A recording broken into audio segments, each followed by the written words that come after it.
Hey everyone, future editing man here. Real quick before we get into the video, I just want to point out that the audio for this is a little messed up. I think I had Richard and Z-Dog turned up a little bit too high on Discord, so they're a little loud and I'm a little quiet. I hope you can deal with that. I will try my hardest to make sure that it's balanced in the future. That's all I have to say. Let's get on with the video. We got a mid-season finale that's sure to please some, and a bonus episode that's sure to piss off others. All that and more on today's episode of BrobusCast Deathbell Edition.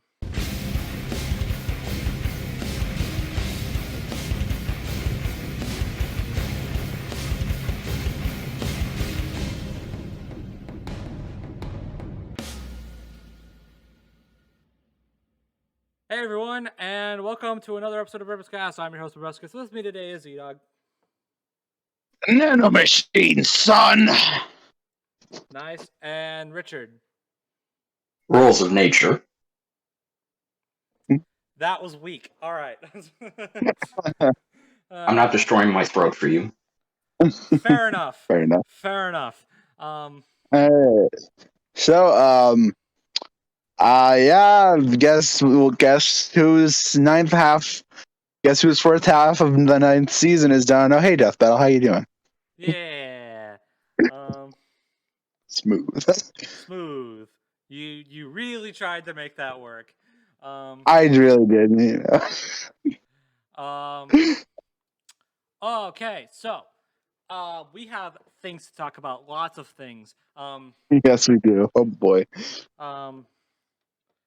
Because we not only have the mid-season finale to talk about. No, I did not almost say premiere. What are you talking about? But we also got a bonus episode out of absolutely freaking nowhere. Yep. Huh. Okay. But obviously we got to talk about the mid-season finale first. Boba Fett versus the Predator. Yep.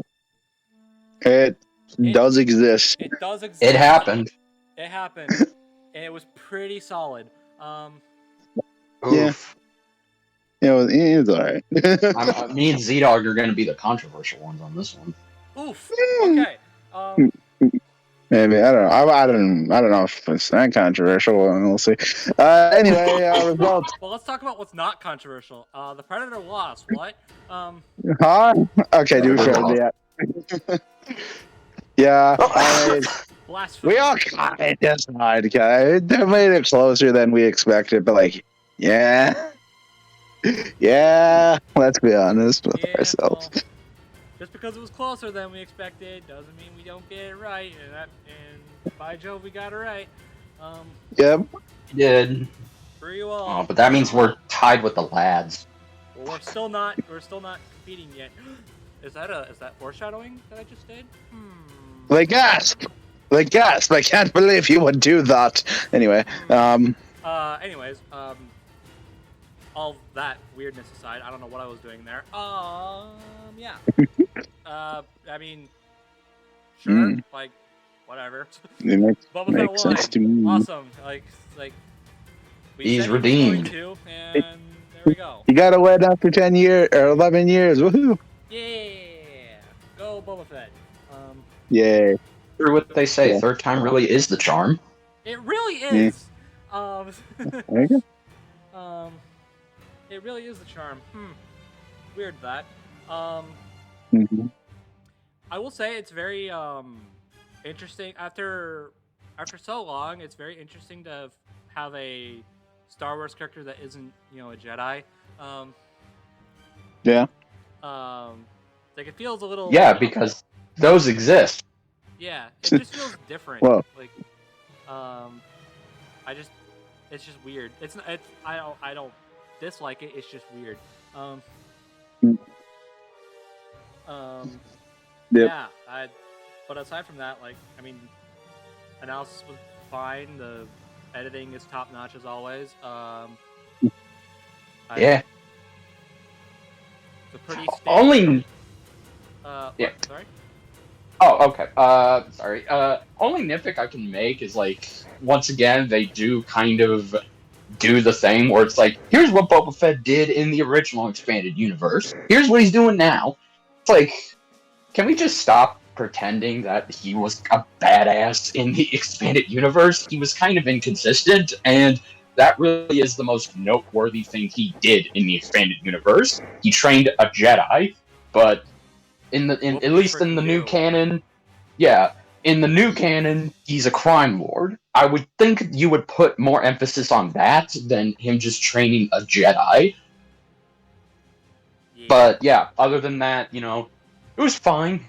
I do appreciate the Bantha meme being in there. And not for my sake, but for Bill's.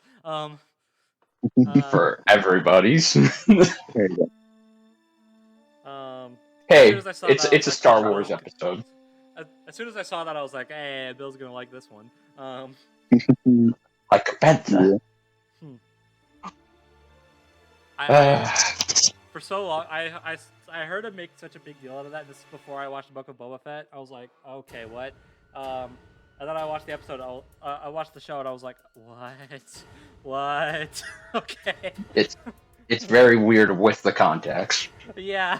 so I noticed. Whoops. Yeah. I never imagined someone like Tamura Morrison doing something like that. Just remind yourself, he was Jango Fett, he was the clones, and he's Boba Fett, and here he is doing that. God, I'm old. Also, only other nitpick I really have with Predator's analysis is I kind of wish they did use a specific version of the Predator, because the compiling all of them together at their peak after 100 years worth of training, it didn't feel like that in the end product, is what I'm saying. I really feel like they should have used a novice rookie Predator, and then just... What you're saying is you wanted the Predator to lose even harder. I don't really know what I'm saying. I'm just saying, okay, it's like, awesome. use a specific version is what I'm saying, other than, as the fans have called this specific Predator for this episode, John Yacha. John Yacha, let's... yeah. We stand John Yacha in this house. We do stand John Yacha. Alright. I give it. Get your inside. John Yacha is John Yacha like a bantha. Yeah, I combine the two. Alright, Oh my God. Alright, Blender team fight, and my gosh, they don't spare any expenses on the visuals, because whoa. Yeah. That's all I really gotta say, just whoa. Whoa. Like Keanu Reeves. Whoa. It was like Owen Wilson. Wow. No, yeah. From a visual standpoint, this is good. Obviously, if I really unfortunately have to compare, it's not as that good looking as, say, Harley versus Ivy, but it's definitely more pleasing to the eyes than Ivy, my favorite League of Legends character. Yes. Sorry. You know what I meant. Harley versus. I know what you meant. I just thought Yeah. it would be funny you. Yeah, I know, it's cool. Versus Jinx, Harley versus Jinx. We are Hey, professionals. Yes, hey, this professional's recovering from COVID, so I have a good excuse for You know fucking what? up this That's time. fair. That's fair. Alright. Yes. But no, straight up. I do think this is probably their best visual fight, especially compared to Kong and Akuma and Batgirl v Spider-Gwen. I really feel like it was a lot more better detailed, especially with the models. Yeah, I'm a little and the I'm a environment. little sour they didn't use the modern Boba Fett look, but I will survive. Well, I mean, to be fair, there is no model for that. They would have had to create that. I just really like how he looks. I know, me too. It is pretty cool. Only real problem I have with this fight on a visual front, and it's super minor, but does anyone else think that the Predator's head when his helmet's off is a little squished? Yes, I do. I thank you. I thought I was the only one. Like, I don't know if it's too slim or if it's too tall, but good lord. It looks weird. I don't know what model they were using. It didn't look like the MKX model. It looked like it was probably from Predator Hunting Grounds. Yeah, I don't know. I thought for sure it was the MKX model with the helmet on. And to be fair, it might be. I don't know. It might just be. I thought it might just be a camera thing, but like when he has the helmet off, he looks fine. Or helmet on, sorry, he looks fine. Yeah, he looks. But when he has it off, it looks like someone kind of took their hands and pressed his head like a juice squeezer. Yeah. Like they comedically just pressed his head. It does. It looked weird, and I kind of was like, "Can you put the helmet back on?" Well, I mean, I feel like everybody would prefer it with the helmet on. Even Boba Fett, because he does say the line that everyone memes to death. Which I got the one thing I wanted out of this. I got the one thing I got out of this episode. Let's go. I was kind of expecting them to just go to Star Warsify it, but no, they just went all out with it. And you know what? I kind of appreciate them for it. I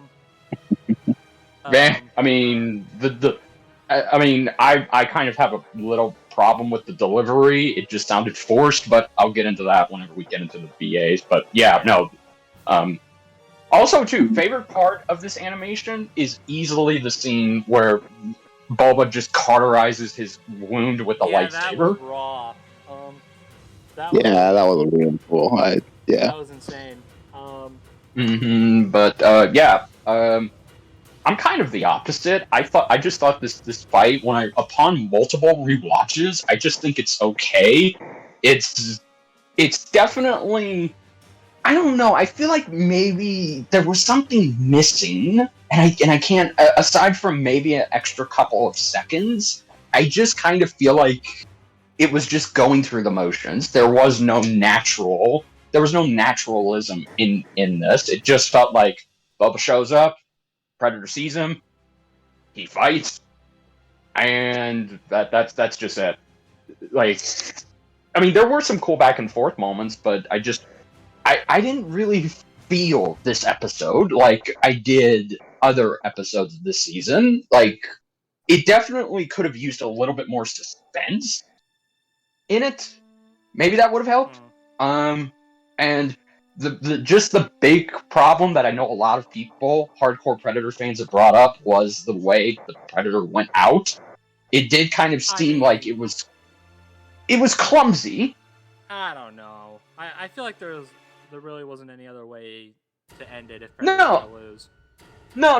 Like, it's not that the kill. Like, okay, like the build up to it is what bothered me, and then just the end result. I expected they were going to use the bomb, and we were right. They did use the bomb, but the way they had it, like, it's better conveyed in the boards. Like, you even get to see Predator kind of be sliced in half from the lightsaber, and he's badly injured, and then he uses the bomb. But then just that moment before then where he can't see him was a little weird, because you would think, because it's been confirmed that Predators without their helmets, they do have natural infrared vision, but it's not as good as their helmet version. But it just felt weird that he couldn't see the lightsaber until it came towards him. And then when he pushes Boba Fett down, all of a sudden he's like, "Huh? Where'd you go? It's not like you're in front of me. Oh my god, are you invisible?" And then just Boba Fett just tanking the bomb. But it's like, how did he get away from the bomb? It makes, if he could escape the bomb, then why didn't he run?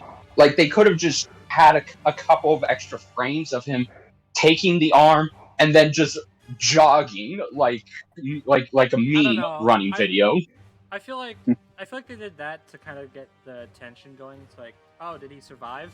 Because the first thing we see when the smoke clears is the crater. So it's like, oh, did Predator actually take both of them out? And then the next time we see Boba Fett, he's limping away. I get the homage. Like, it's clearly homaging the final scene in the first Predator movie, but it just felt like, okay, there isn't as much tension in that because Boba just stands there, the bomb goes off, there's a crater, and then he's just walking away. There's no indication that he ran for. The alternative is we get a full 40 seconds of Fett running away, and that just sounds boring.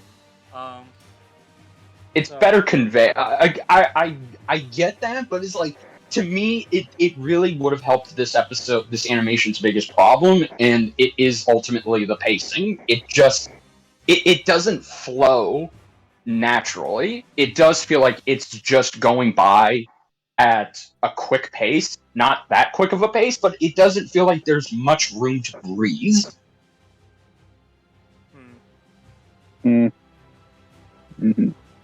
But yeah, it is a step up, and I do think the Blender team are getting better with hand-to-hand. Yeah, dude. Grounded the combatants. stick fight was so good. The stick fight was Yeah, amazing. the stick fight was good. It was very good. I like that. Yeah. I do like how there's like a bit of a different feel here. Like it's still mostly a fight, but like they do make advantage of the fact that they're in a giant freaking forest. Like they hide in trees. They use the trees around them. I love the smart disc coming back. Out of nowhere. Yeah, that was really cool. Fett's arm off. Mm-hmm. Definitely didn't see that coming. I'll say that much. No. I was like, oh shoot, what? Okay. I saw a lot of people at the time being like, they were like, oh, he lost his arm. How much is left of the video? Oh, there's still quite a bit. All right, Fett wins. I'm like, wow, that's cheating. Like,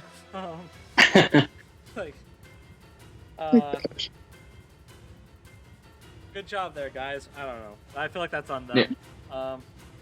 Yeah, no. Like, watch the dang video, gosh dang it. Also, too, this is just a me thing. Sorry to bring up one last nitpick that kind of brings the animation down. It's not even the Blender team's fault. I'm sure this was Liam, but do we really have to keep using the damn lightsaber again? Like, Boba is not. That's not his canonized. That's not even a standard weapon he brings into it. I get it. It was a cool moment to see him cartelize the wound, but it's like, why couldn't you just have him have the gaffy stick? It would have been much more better and satisfying. Are we ignoring the plasma scythe? I feel like we are. I feel like plasma scythe and lightsaber kind of go together like bread and butter. I guess, but to me, it just would have been much more interesting to see Boba try and get a way to get around that.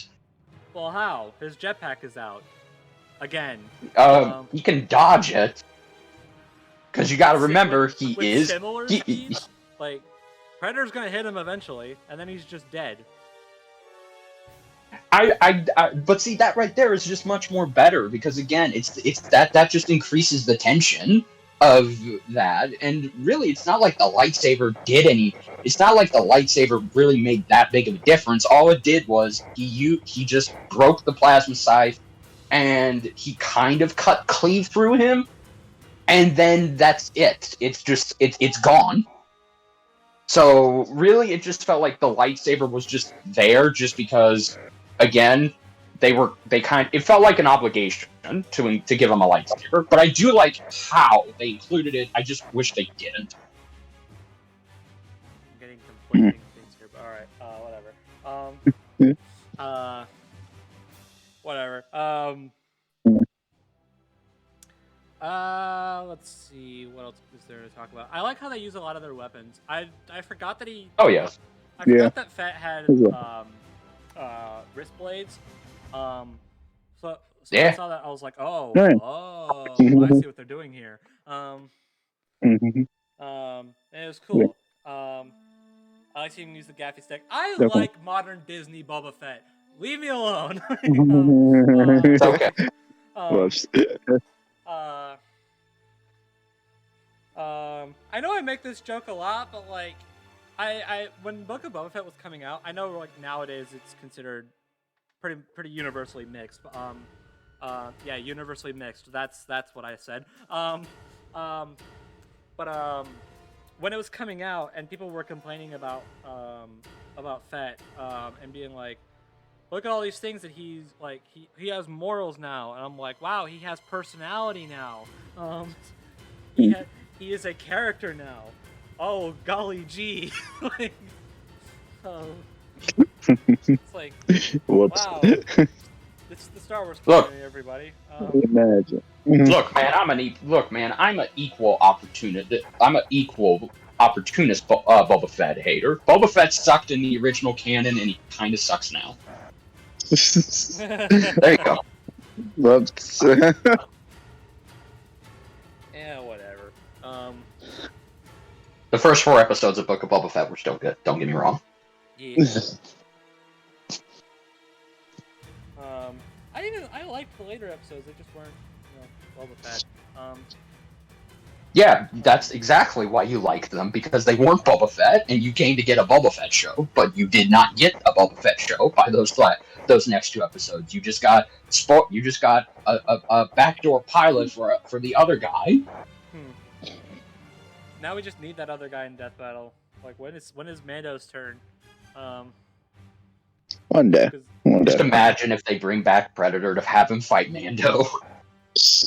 Gosh. So we're gonna have the exact same fight, just with Baby Yoda in the background, because that's worthwhile. There you go. That and it's gonna be more. Oh yeah, that and it's gonna be more difficult. To try and get around. Okay, how the hell can Predator kind of had trouble with just a little bit of Beskar armor, but how the hell is he gonna get through somebody who's head to toe covered in that shit? Coated in Beskar. Yeah. Yeah. Even his jetpack is made of Beskar. Also, Mando doesn't have as bad of luck with jetpacks as Fett's do, because my gosh, every time a Fett, not even Boba, just like both him and Jango, when they get jetpacks, they lose them pretty much instantly. Again, that's why Mando's is automatically better, because it's made of Beskar. Yeah, I don't know. I mean, I thought it was good. Yeah, no. It was alright. Yeah. I concur with Z-Dog. It was all right. Yeah, I mean, I didn't dislike watching it. It's just I didn't really get much out of it as well. So, I mean, if the only thing you were gonna get out of this is if you were a Boba Fett fan, then here you go. There you go. You're gonna get more out of this than his other episodes. Well, I mean, I still kind of think Boba vs. Samus Remastered is slightly better than this, but again, this is no. Boba Fett vs. Samus Remastered is amazing, but yeah. But I'm just saying, like, if you're in it strictly for Boba Fett, you are not gonna like this episode. Oh, okay, yeah. All right, so voice actor. They did not get a voice actor for Predator. Big freaking shock, I know. Oh my gosh. But Cameron Nikon returns. 3 for 3. 3 for 3. This man is undefeated. We need to change that, like, right now. I just watch he'll get in a roll with Philip and then he'll lose. There you go. There you go. No, what we need to do is we need to get an episode with Philip and Chris Guerrero. One of them's gonna get a win. Well, eventually. One. I think if anyone deserves to dethrone this man, it's Nick. We need Nick back. Yeah. Gosh, after actually talking about it, he did all right. Like, I liked it. I liked it. It kind of felt like it was more. I don't know. Again, he isn't as active on Twitter as the other voice actors in Death Battle, but I kind of feel like. And when he is, he's talking politics, so it means I don't want to follow him. Yeah, exactly. So I kind of feel like maybe he took inspiration from the original Boba Fett voice before it was ultimately redubbed with Tamora Morrison in the special edition in 2004, because Boba Fett did have like 2 original voices, and this performance sounds like it was more or less inspired by the first one. It doesn't sound like, because again, Tamora Morrison is, I don't want to say he's Samoan, but he's a specific type of Samoan. So there really wasn't an accent in his performance. Yeah. Also, fun fact. Sorry, go ahead. There was still like growl to it though, which I appreciate. Oh yeah. And fun fact. I don't know if Liam intentionally did this or not, but Boba Fett only has 5 lines of dialogue. Yes! I love that. Gosh, thank you. The exact amount of dialogue he had in the whole Star Wars original trilogy. I love that Thank so you. much. Thank Very you. cool. My God. I don't know if it was intentional, but but my headcanon is that it was. Let's pretend it was. Let's pretend it was. Gosh. Also, I guess this means that when other clones, more specifically Captain Rex, when they get in, they're probably going to get voiced by Cameron Nicot as well. I would be down for that. I mean, it only makes sense. Like all the clones have the same voice, so. Exactly. That's fine. Yeah. So, all right, cool. Also, too, again, I teased it, but I want to touch on. Okay, I know we all wanted it. I know it was something that had to be a must in this episode, but I really, it's the jaded fan in me, but I'm not a fan of them using modern curse words in Star Wars under any fucking circumstances. I'm sorry. So him saying the motherfucker line is like, it just, to me, it was like, I could have lived with it, but I feel like the delivery was like, it felt like it was done in 1 or 2 takes. It didn't feel like it was natural, if that makes any sense. Like, I actually would have preferred if I was fucking in charge of writing the episode, he takes off the helmet, but he does the growl, and then Boba Fett just looks at him, he's like, I've seen uglier. Because again, that feels like something. Because again, this man is a bounty hunter who has captured all different types of aliens that probably make the Yacht look like fucking Princess Sailor Moon over Sailor Moon. God. Yeah. But again, that's just me. That's fair. I mean, I get it, but like, Although if Mace Windu gets in, I swear to God, if they make him say the motherfucker line, I'm gonna lose it. Gosh.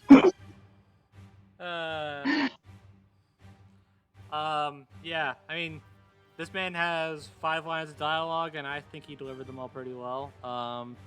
And I mean, I'm not gonna say no to Cameron Nicot. Even though my guy seriously calmed down on Twitter.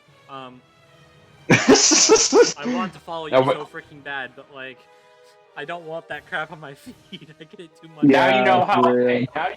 Now you know how I and many other people feel with Mark Hamill. Try following his Twitter account. Oh, fair circa enough. 2000, circa 2017 to 2020. Yeah. Fair enough. Yeah. Yeah. But yeah, no. Cameron once again proving that we need to have an episode where it's him and Nick to see who has the better range. We do have an episode with him and Nick. Mario and Sonic. We need another one. we do. It's called Death Race. You should look it up. It's actually pretty good. We need another one.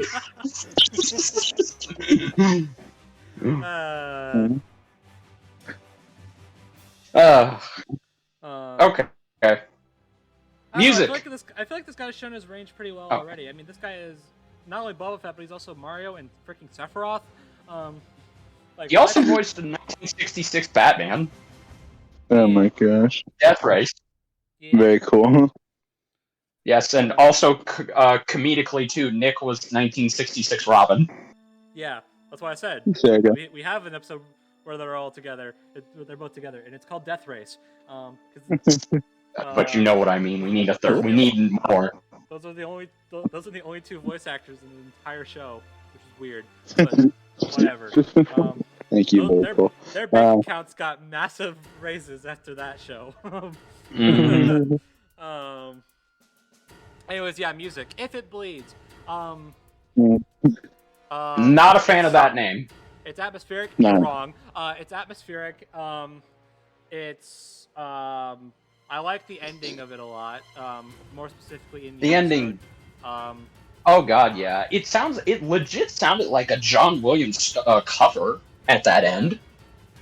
Yeah, like So, I just love the last like few seconds of the episode because it's like Boba Fett's like limping towards the ship. He's got Predator's arm. Yes, it's Predators.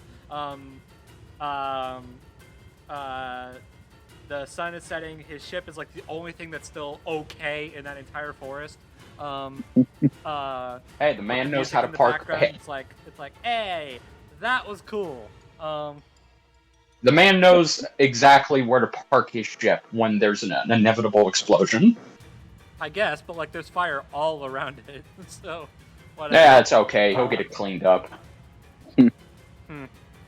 I don't know. I mean, I like the riffs of Hell Over Heaven in it. There's quite a bit of that in there. I was like, hey, that kind of reminds me of this track, so that's cool. Hey. I don't know. It's a decent listen on its own. It's obviously better suited for the fight, but Yeah. But So on its own, it's I okay. I don't hate listening to it on its own like I do with Hero's Journey. Yeah, although Airwolf Media did release an extended version of the ending on their YouTube channel, so highly recommend give that a listen. Yeah, I haven't listened to that yet. I'll have to check that out. oh, Yeah, it's literally it literally is an extra minute of the third act before it gets to the sunset, him limping away to the ship moment. Nice. yeah.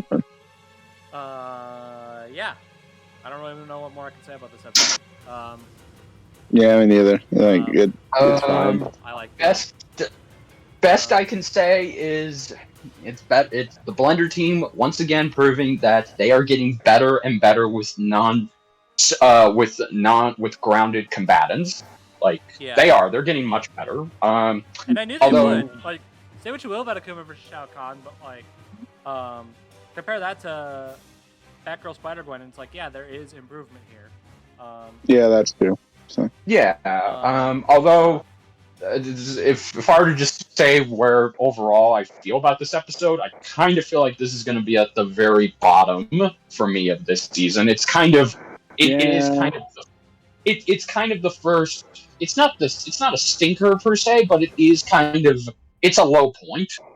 Yeah, it is the lowest point of this season, but that doesn't mean it's like bad. Yeah, Or, like, no, I awful. mean, it's just fine. So, although someone did bring up, this is the second time in a season where the Blender team ends off on the mid-season. Yep. Mm-hmm. Neat. So, yes. So yeah. That was the episode. Yep. Oh, also too, it got on trending. It was the 4th episode to get on trending. It got trending on gaming for no reason. Yeah. That was Fucking gaming. Because when you think of those two characters, you think, oh man, I want a game.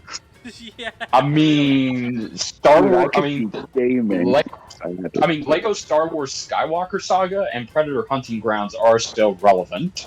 So I kind of can understand why it got on gaming, but it's like, it's just, yeah, I know, that's so weird. Oh well. Not really sleep over it, but hey, cool, got trending. Good for it. Yes, making it the 4th non-Marvel vs. DC fight, or comic book fight in general, to get on trending. Okay, let's get to the hype thing now. Oh wait, I have a perfect transition for this. Well, Okay, go ahead. No. Okay, I have. Okay. You do your transition, and I'll do mine, and we'll see which one's better. I just did it. Yeah, I didn't. all right. Well, I guess I'll do. I guess since we're all doing transitions, man. Well, so sad this season's over. I guess we're gonna have to. So now you're probably expecting us to talk about the next time, and there's no other episodes. Oh wait, oh hi. Bonus episode. I don't know. Standing here, I realized you were just like me trying to make history. Good grief. So surprise! We got another episode this season. Bonus, What in the yay! world? We got ourselves a bonus episode. And it's I guess you can freaking heart. And I guess you can say this bonus episode was a cut above the last one. Okay, that was cringe. Excalibur versus Raiden, aka the biggest heartbreak since Wally versus Archie Sonic, I want to say. For me, it's the biggest heartbreak since Ben versus Hal. I didn't care one way or another, but it was so cool. So bit of a backstory, bit of a history lesson. It's story time with BrobusCast, I guess. So this episode is a sponsored episode. It is sponsored specifically by Warframe, the devs of Warframe Digital Express, I think. I don't freaking remember. They went to Death Battle and was like, hey, we want you to use a Warframe. And they were like, okay, we can do that. But here's the kicker. We have control over whether or not they win or lose, and we have control whether or not they live or die. And Warframe devs were like, yes, got it, awesome. Now come back to us with a matchup. And they're like, all right, how about Excalibur versus Raiden from Metal Gear? And they were like, yes! Perfect! Gosh. And now here we are. Yep. Using, I find it so funny. I went back to our last episode, and I was like, I mentioned, because we were doing what DBXs should become death battles. Oh yeah. And I mentioned Genji versus Raiden because I thought that would be kind of cool. It's a horrible stomp, but it'd be cool. And then like, surprise. we recorded that, but like a day later after I was editing that, I think I actually edited it the same day. Okay. Oh yeah, we got the freaking RTX thing. Yeah, I edited it the same day as RTX. This was revealed at RTX, and no, we're not going to talk about RTX. Everything that was revealed there, except for a big thing that still is not public knowledge, so shush. If I see any spoilers on that, you're freaking blocked. Yeah.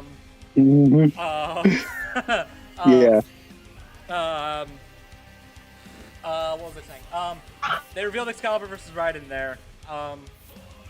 Yep, very cool. And I was editing the video, and I was like, I got to the point where it was like, I mean, I just want them to use Raiden again because Raiden's one of my favorite characters of all time. Wow! Thanks for that. Yep. Thanks for that. Very cool. Also, I would like to point out a comment that I saw on the Fireball RKO. When we were talking about new franchises we wanted to see, like before Thorjita, his comment actually mentioned one for Warframe. Wow, I forgot about that. Yep. So you got your wish, buddy. Also, thanks for watching. So I hope you like. Yeah, thank you. So that's funny to see to watch back on stuff. So we actually predicted this episode. Well, no, I'm just kidding. So they showed off Excalibur at RTX. They had a banner for it or something. Yeah. And they're like, yeah, it was a banner because Sean freaking tweeted it. Sean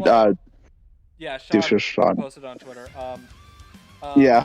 And they're like, oh my gosh, Excalibur's coming to Death Battle. See the full teaser at the panel. But I'm like, you guys aren't showing the panel online. You freaking brain Great. dead Whoops. I know there's a reason Thank for you. it. I'm Very not gonna cool. get into it. They just couldn't, so whatever. Yeah. Oh well. Um, So yeah. And um, actually, the freaking writing. everyone thought it was gonna be Genji, which is really funny. Yeah, I saw a lot of people say it was gonna be Genji, and they.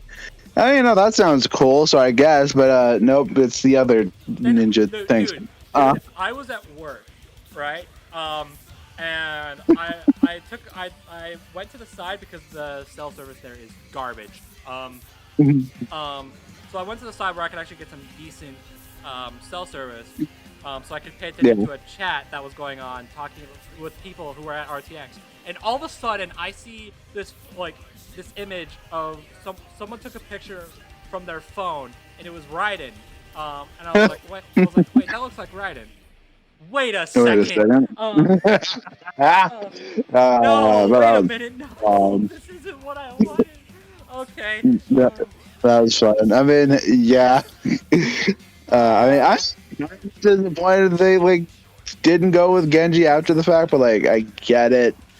Hey, I mean, this opens up the possibility for Genji versus Gray Fox, so I mean. True, I guess, but I mean, yeah. So yeah, and Oh. I was like, and then I but- went back to editing, and I was like, I mentioned that Raiden's one of my favorite characters. So I'm like, wow, thanks. This is what I wanted. Yeah, that was fun for you. And then like a week later, he freaking dies. Great. Yep. If you saw my reaction, and chances are if you're watching this, you probably didn't. I feel bad. I felt so bad for you watching it.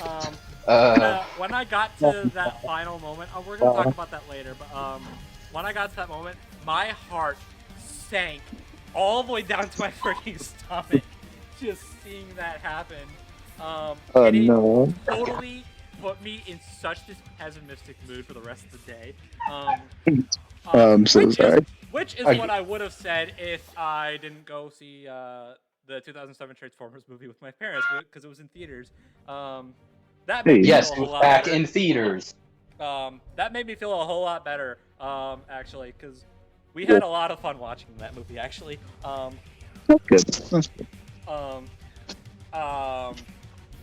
So then I came back and I was like, well, time for sourness again because I had to edit the video. No. Die again. Hey, I'm feeling a lot better now. What do I need to? Right. Not to make it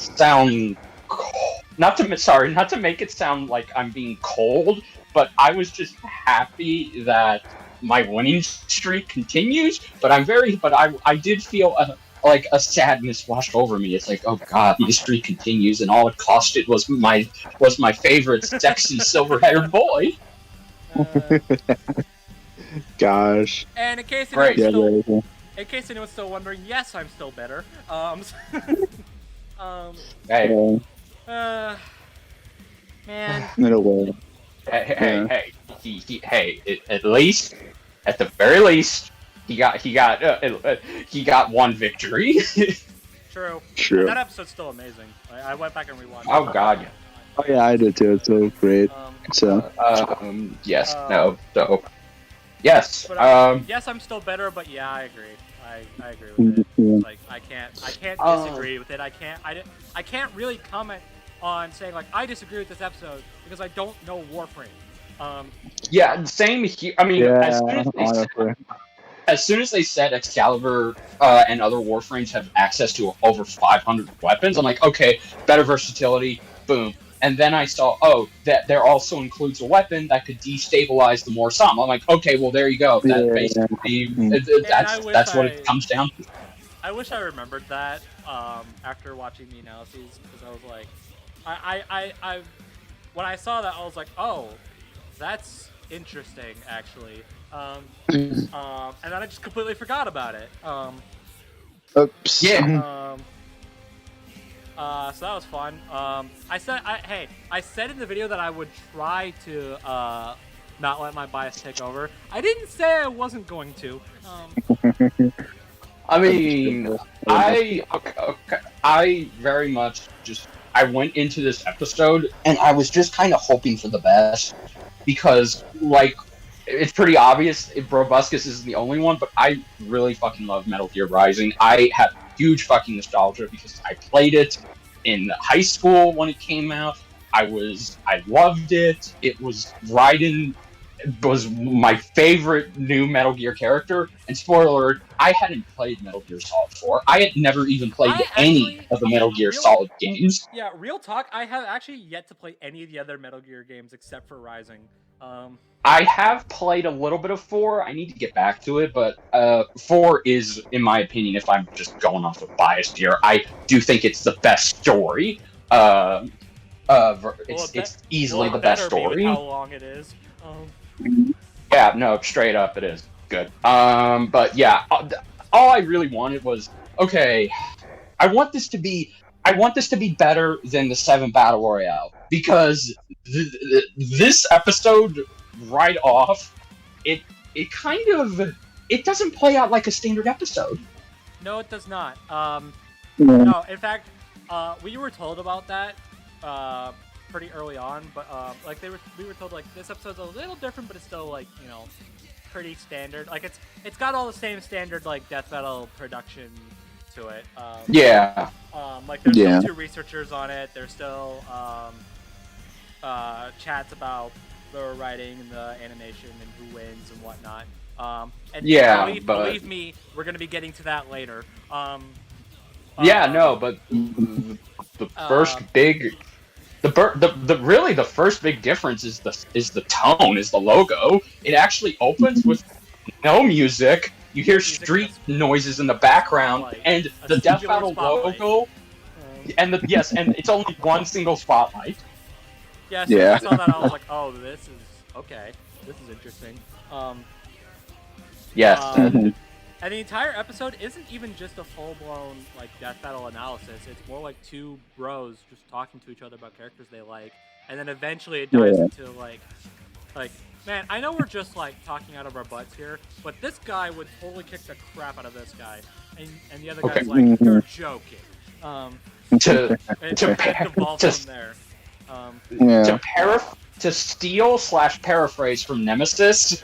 This is a perfect representation of versus debating, with these 2 just going back and forth on, this character, that character. You're joking, right? This character wins. And you know what? I'm going to be real. I kind of like it. I really like it. I hope in future bonus episodes they keep this, or like in some other. Actually, like 5 minutes or so before the episode came out, Speedy actually came out and said, like, by the way, since we're a few minutes out, this episode structure is a little different, but not like 7 Battle Royale different. Thank God. It still feels like the show. It's just a little different. Like, I'm curious to see what people how people are gonna react to it, and they were like, I'm gonna be real, like. This kind of formula might actually be beneficial for future episodes, like future regular episodes. It really is. I hope it's not just relegated to a bonus episode. I really hope that they do this for a main episode, because it's actually, in my opinion, I feel like it's much better for the casuals to digest, because they can probably relate to it. And they can get more invested in it than just the standard, here's the numbers, here's how strong or fast this character was, here's what the overall destruction output this character could do. This one's much more better because it actually feels like this is something people... This legit, I wasn't being hyperbolic, this is legit how people verse debate. Like, I've done it, you've done it. Yeah. Like, we all just... We're basically just having a dick... This is the classic childhood playground argument. Yeah. Or in adult terms, this is just a classic dick measuring contest. Sure. Yeah. But yes. And I also like how we get even more kind of personality out of Wiz and Boomstick in this episode, which holy shit. and again, Nemesis brought it up, and I feel like he's the only one who's brought it up. So I'm just gonna ask, throw this out there. I feel like this was the best we've seen Wiz. Like Ben's voice acting in this particular episode was very. It felt different, but a good kind of different. Like it's literally just. It doesn't even feel like him and Chad are reading off a script. It legit feels like they're just arguing in a very debatey versus term. Yeah. Yeah. I can see that. Yeah, and also too, I love the reference with Jocelyn and Yeah, and Yummy. she's the lo-fi girl. Yes. Yes, which again, if y'all don't know what that is, basically it was a long-running YouTube video where it's this girl studying for a test, and you can look up the actual video. He's not It's just exaggerating. He's endless. not exaggerating about the length, by the way. Holy crap! Yes, the overall length is okay. What is it? It's over 20 million. Doesn't matter. Hold on. Billion. Hold on. It's Doesn't matter, over don't worry 24 about it. hours long. Yeah. And it's got like monster view count. Last time I checked, it was like over 600 and something million. Yeah. 660 million. Excuse me. Yeah. So, Yeah. Also on that note, I do appreciate also the whole DVD Death Battle logo thing. That's funny. Thank you.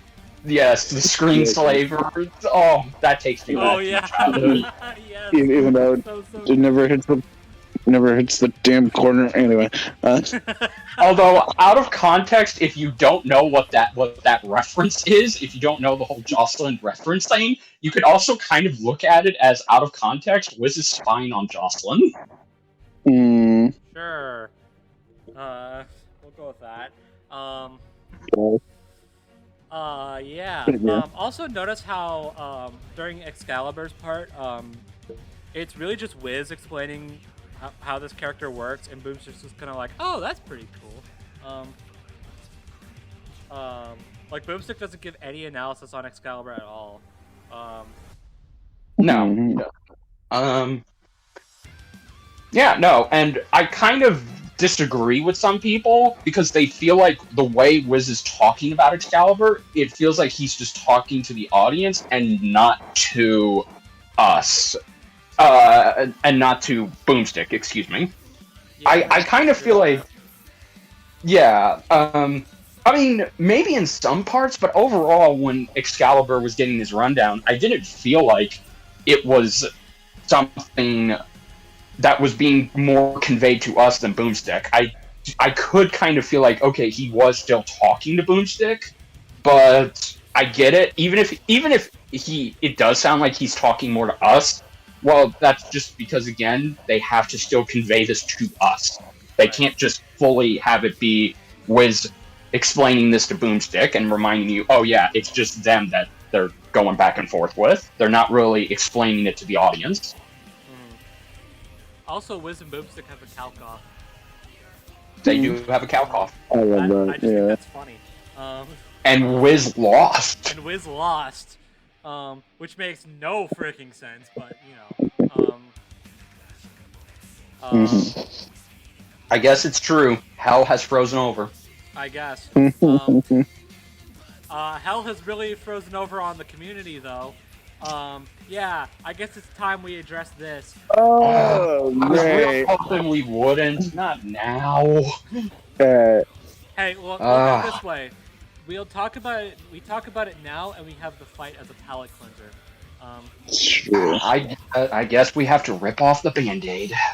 Okay, so Alright, I so- really thought that Omnilander couldn't be topped as far as worst waiting periods in history. But this episode, which, by the way, there is only a week of waiting between this and Feditor. Well, True. And Yeah. it still managed Mhm. to overtop Omni-Man vs. Homelander as the worst waiting period in Death Battle history, because the community is Okay. full of people who have peanut-sized brains. Here, let me explain it in layman's terms. This episode has somehow, and I can't believe I'm saying this, but of all the controversial episodes we've had, your Yang versus Tifa, your Goku versus Superman, your Ben versus Hal, what have you, this episode, even compared to the last one, to the last Raiden-themed episode, somehow, above all else, this episode has gotten the most controversy because it is not because the episode is happening, it's not because of the matchup, it's because this is a sponsored episode, and therefore, again, like BrobusCast says, peanut-sized brained idiots, you know who you are going to dictate this and look at this episode and generalize it as it was rigged. They were paid off by the team from Warframe to have Raiden win, and they were just covering up their own asses by saying Raiden lost because of the stats. No. Yeah. Also, yes, excuse me, Excalibur. Yeah. Okay. So. Dang. Let me just shoot this down right here, right now. No. That's really all I gotta say. Yeah. No. Come on. It wasn't. Are you kidding me? I don't like to sound violent. I don't like to sound like... I don't like to have a Venom tone in my voice. But fuck all of you. Okay. Just... Let me put it this way. And this is just me being the Raiden fanboy that I am. If you're telling me that they went to all this trouble to bring back one of my favorite characters of all time, not just in his franchise, I mean, he is my favorite character in Metal Gear, but that's besides the point. And all you're going to get out of it is this fight was rigged. Raiden was never going to win. The Raiden fanboy that I am wants to rip you apart. God.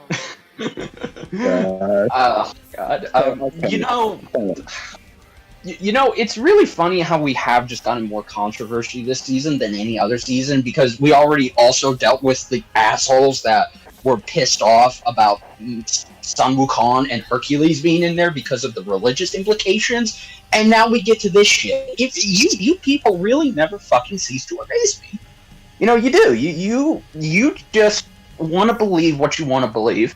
And look, okay, fine. Let's really just entertain your stupid fantasy for just 1 second. Let's say they did pay them off. Let's say the team at Warframe paid off, wanted to pay off Ben, everybody else who worked on this episode, so Raiden would lose. So it would be a great promotion for the game and the upcoming con that they have going on this weekend. Let's say they did that. Well, then I hope you enjoy not acknowledging that this episode exists. Cause spoiler alert. They wouldn't have taken the money. They would have said, no, we will not do this. Because I don't know how many times this has to be said, but they have gone on record multiple times, not just on camera, but off camera too. They have said they will never accept sponsorship money just so the other character can win, just so that can make their franchise look better by comparison. They have lost so many sponsorship deals from other companies because those companies wanted to dictate and control the narrative in a death battle. Can you imagine the bank that they could make if they just went all in on sponsors? We would not have to deal with the relatively lower budget compared to other Rooster Teeth shows. They would make so much money if they went to every sponsor that went to them said, "Hey, we'll let you do this, but our character has to win or has to not be shown killing someone else." If they had said yes to every single one, we would not be having certain budget restraint issues. Yeah, for real. No. have we would have more 3D fights. We would have more hand-drawn fights, and overall, we would have consistent episodes coming out once a week instead of twice a week. We would be swimming. They would be swimming in so much fucking money. But no, and apparently even Ben himself coming out multiple times, might I add, including in the episode itself, saying like, by the way, Warframe devs, they didn't say like they didn't care one way or the other. They were totally fine with their character losing. They didn't even. Here's the kicker. They didn't even come to them with Excalibur. They just said, "Hey, we want you to use a Warframe," and they were like, "Sure." And they went back to the devs with Excalibur and Raiden, and they're like, "Yes, perfect. That is awesome." At this point, I wouldn't be surprised if Excalibur was inspired by Raiden, but that's besides the point. But they went back to them with that, and they were like, "Yeah, cool, that's awesome." So they didn't even dictate the matchup, let alone who wins.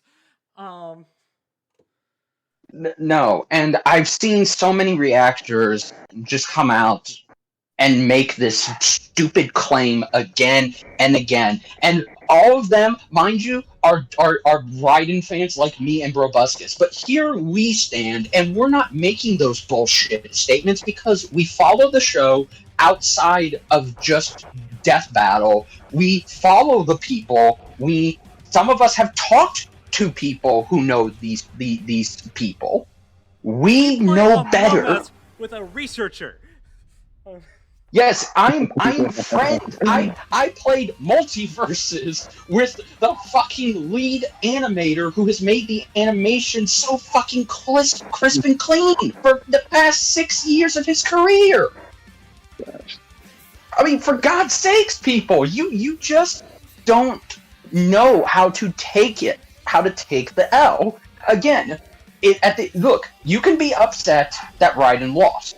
You can make the argument that maybe they lowballed him. You can even say maybe they should have included more. You can make any excuse, and you have the right to make those excuses for Raiden losing. But you do not have any fucking ground to stand on by saying this was rigged, they were paid to make Raiden lose. You have nothing to support that bullshit statement. Yeah. Like, and again, we've gone over this. Let me put it this way. Like I've been beating into everybody's skulls, Raiden's one of my favorite characters of all time. Metal Gear Rising is one of, if not my absolute favorite game of all time. It is so freaking good and so freaking hype, and I will not stop playing it for the life of me. And yet I am able to sit down, watch him get absolutely destroyed, and say, yeah, that seems fair. I was heartbroken, but I was still able to accept, well, that's just how things are. If I can do that and no one else can, then we've got ourselves a problem. I'm in the same boat because again, Johnny Cage versus Falcon came out. I was so excited to see Johnny Cage in Death Battle, and I was really banking on him winning because yes, I'm more biased towards Cage. And when I saw that he loses, I understood, and I looked at the reasoning they gave. It may have been flimsy, but I can accept it, and I was okay with it. If Johnny Cage had been paid if Warner Brothers just came to them and say, we will pay you to make Johnny Cage win, then I would have not watched or even remotely supported that episode in any capacity. Yeah, same. Mm-hmm. So yeah, I know it's just, we just complain about this all the time, but the Death Battle community is just a massive cesspool. Yeah, unfortunately, and like there are I don't misunderstand me. There are circles that are there are complete good to be. Yeah, there are. It's just the massive. The Discord server that's about to become official. That's a perfect place to be. Yeah. Yeah. I mean, it's. But yeah, there's just. Yeah, I'm like. Look, I hate to say, I really. I hate to be like you all can watch this and you can call me an asshole all you want. I don't give a shit. But the fact of the matter is, all of you are fucking wrong. You have no leg to stand on, and you're just looking for excuses. This shit is getting tiring. It just feels like sometimes they just make stuff up to like just call death battle shit. Honestly, the hating up reasoning. No. I have many personal reasons why I don't make death battle content on my channel anymore, and one of those reasons is you idiots! Because you're fucking stupid! You make me ashamed to be part of your community! Because you just don't stop! And you never will! And we're just gonna be entertaining, and literally, we're just gonna be over here sipping a nice cold beverage and just watching you make an ass out of yourself because it's entertaining to us. And for you, it's just no. This is serious. We have proof now that they rigged this fight. Show me Warframe themselves saying that it was rigged. Then I'll believe you. Otherwise, get out of my house. Please. Yeah, no. Fuck y'all. And even besides the fact, it's not like they gave like perfectly good evidence to why Excalibur actually should win. That's not. It's not like they didn't do that in that episode. Okay, I have a question, and this is gonna make me sound super bitter towards the characters that I like losing a lot. But why is it that this kind of crap happens when it's one of my favorite characters that loses? This happened with Weiss as well, and I'm still bitter about that. And that was 3 years ago. Because people are silly. Because people are silly and just want to have an excuse to bitch about Rooster Teeth and Death Battle as a whole. No, straight up. At least I guess it doesn't apply to Rooster Teeth, but still. But see, that's the thing. You all didn't make this kind of complaint when Omnilander happened. All you complained about was that, it's a fucking stomp. It's the worst stomp we've ever seen. But that's it. You didn't make any bullshit claims that Amazon remotely told them or reached out to them saying, hey, we heard you're going to be doing Omni-Man versus Homelander. I have my own... I have my own tinfoil theories that I talk to these guys off camera about, but nowhere did I even remotely entertain the idea that they made them choose who to win between these two, because both these shows are on their fucking platform. So again, if this didn't come for that, why the fuck is this the episode you choose? Oh wait, I know! It's because you all are just like us. You love Raiden, you love Metal Gear Rising, and that's cool!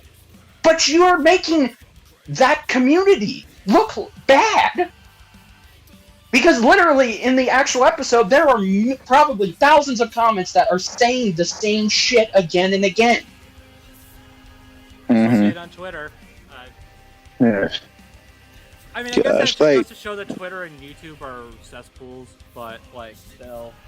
And again, for me, and again, I know I sound selfish, but screw off, let me have this. Why does this happen to my favorite characters? We are allowed. Just my favorite characters. No one else. We are allowed to be selfish to y'all because y'all are the ones being selfish.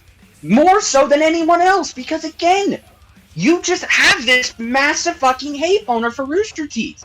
You want Death Battle. I get it. You want Death Battle to go back to the way it used to be, to where it was its own independent funded show, and you had more excuses to bitch about them back then for not having your favorite character win. But now you're using the excuse. To go back to that, but all right. You're using the excuse that, oh, it's all Rooster Teeth. Oh, it's the sponsors. It's this, it's that.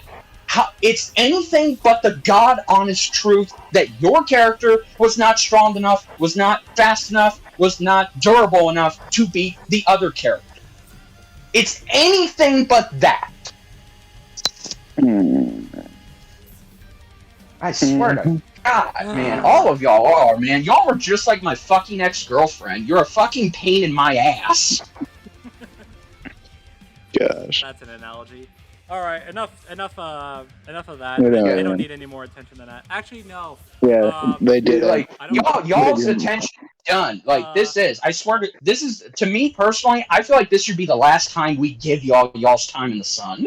Because y'all were just fucking bringing us down, and you're ruining the goddamn excitement for us talking about how fucking amazing this episode was.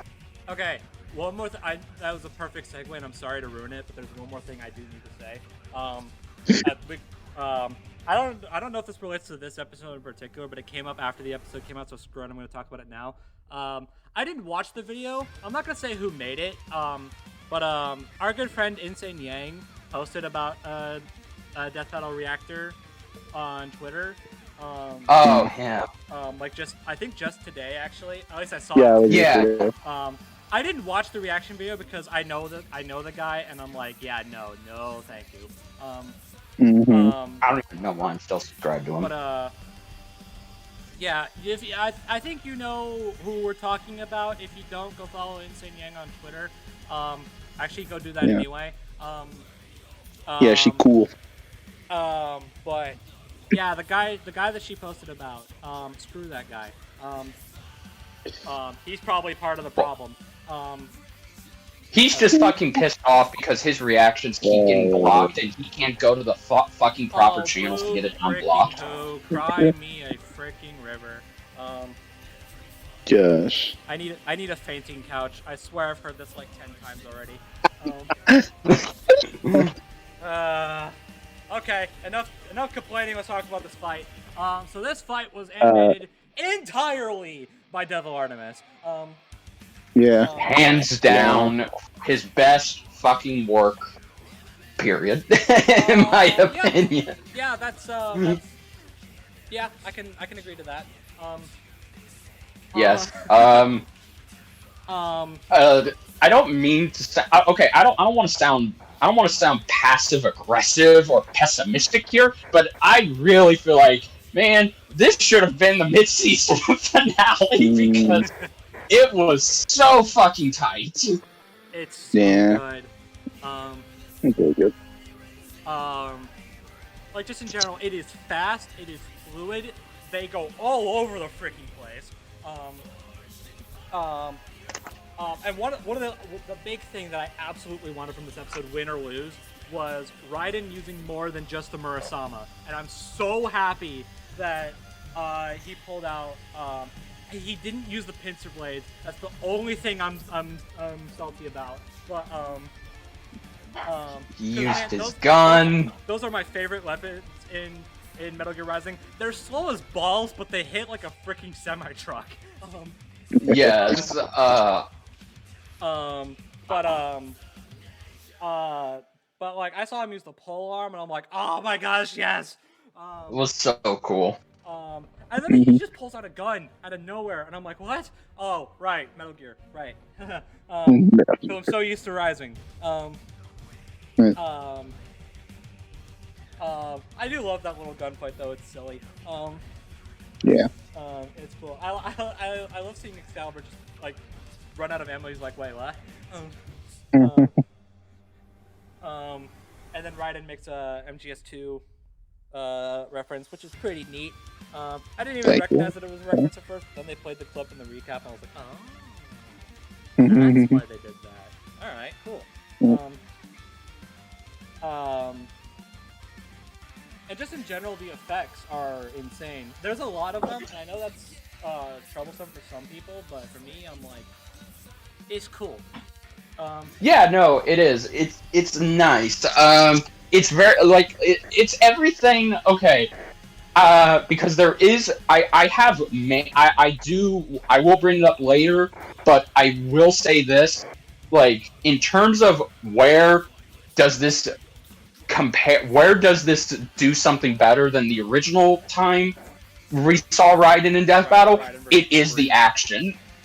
Yeah, it is the action. The action is much more fast, captures the anime over the top crap that Metal Gear Rising is known for, and it very much just feels like it's a legit crossover. And I really just I don't know about BrobusCast, but as soon as I saw Raiden pop up in the very next frame after we see the Warframe being constructed, before he even spoke a line of dialogue, I'm just like, oh my god, I'm in high school again. Because it's like seeing an old friend. They haven't changed, and it's like, oh, seeing that design and just hearing him, it's like, oh my god, my heart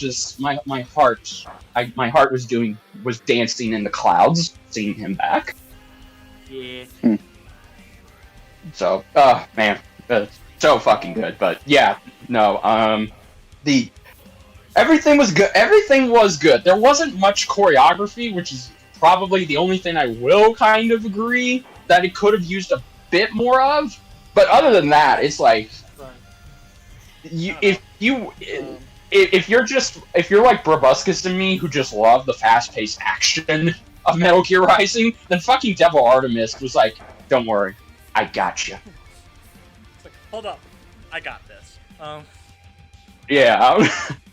Also, one thing I thought I would hate it. I honestly did, but I ended up finding it absolutely hilarious. Wiz and Boomstick chiming in and supporting their characters. I was like, oh my gosh, that's great. Yeah, really good. Okay, at first it was a little out of nowhere, but I could understand it I can understand it for this fight, and I hope it's just for this fight, because both of these two have communicators that can allow people to hack and get in. So I'm okay with it. I think it was much better with Boomstick, because Boomstick just geeking out over Raiden.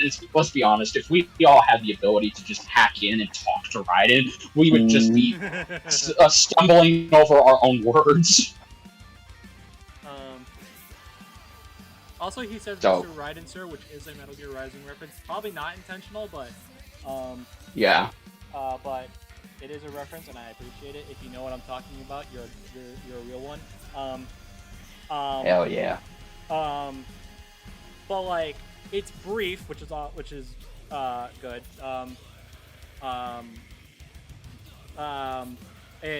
It doesn't affect anything. It's just there for laughs.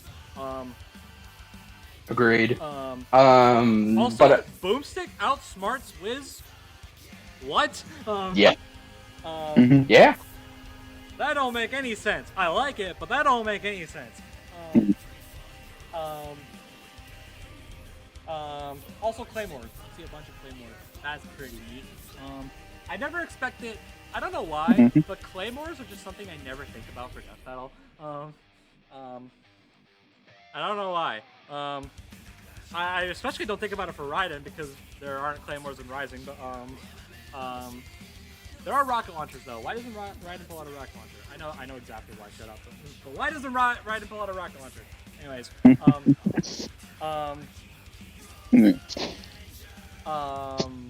yeah. In general, it's hype. That's really all I needed to be. It's really good, really fast paced. Really good to get that across. And we're just solid all around. So yeah. Yeah. If I have one thing about to really compare and contrast, I do still kind of prefer. Maybe it's not just bias for nostalgia, but I do generally think Torian's version of Raiden is a little better, just because it's much more grounded and it's much better. It has more. It has more length, and it just flows more organically, and there's more tension in there, and also too the kill death. That is another thing. Okay. I don't. I will agree that I don't think the climax of this fight was weak by any means, but comparing it to Wolverine's, yeah, the Wolverine fight definitely had the better climax. I'm not like, there's no argument about that. Yeah, no, and again, I don't want to. And again, it's just I'm not saying that. I'm not trying to compare these two on purpose. It's just it's naturally going to come up. It's inevitable. Yeah, no, and it's like, look, you cannot compare. Trying to compare Torian and Devil Artemis is like trying to compare pizza and hamburgers. It's not good. Like, both of them are so fucking delicious in their own damn way. So there you go. I will say though, the fact that there is debate over which episode is better should probably show how good this episode is.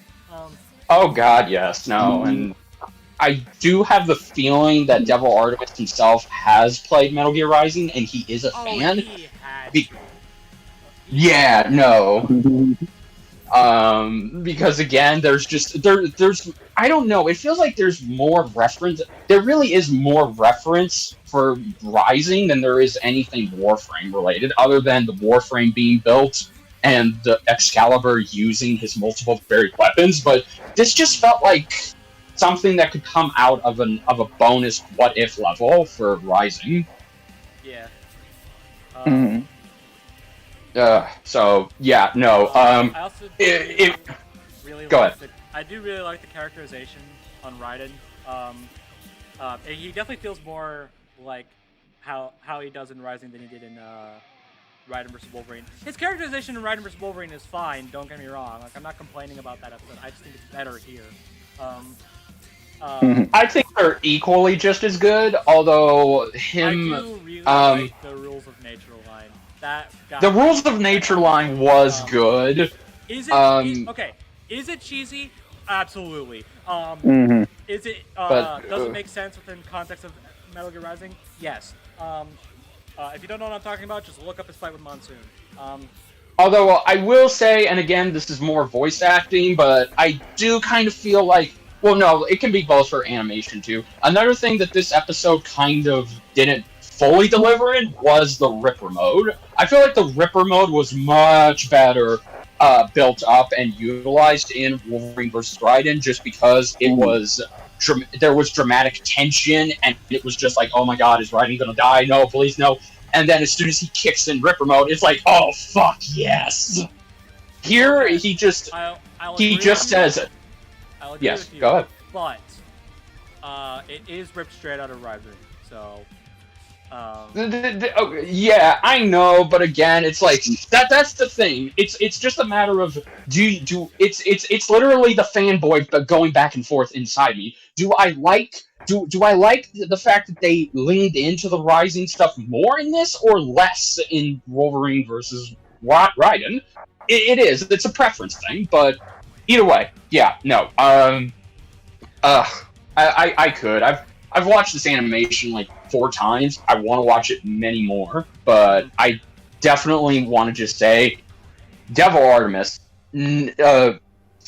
needs to work on more solo animations for them, because he is a standout animator. I'm not saying Dai Tomodachi isn't. He is too. I mean, his Gohan verse series is, beautiful.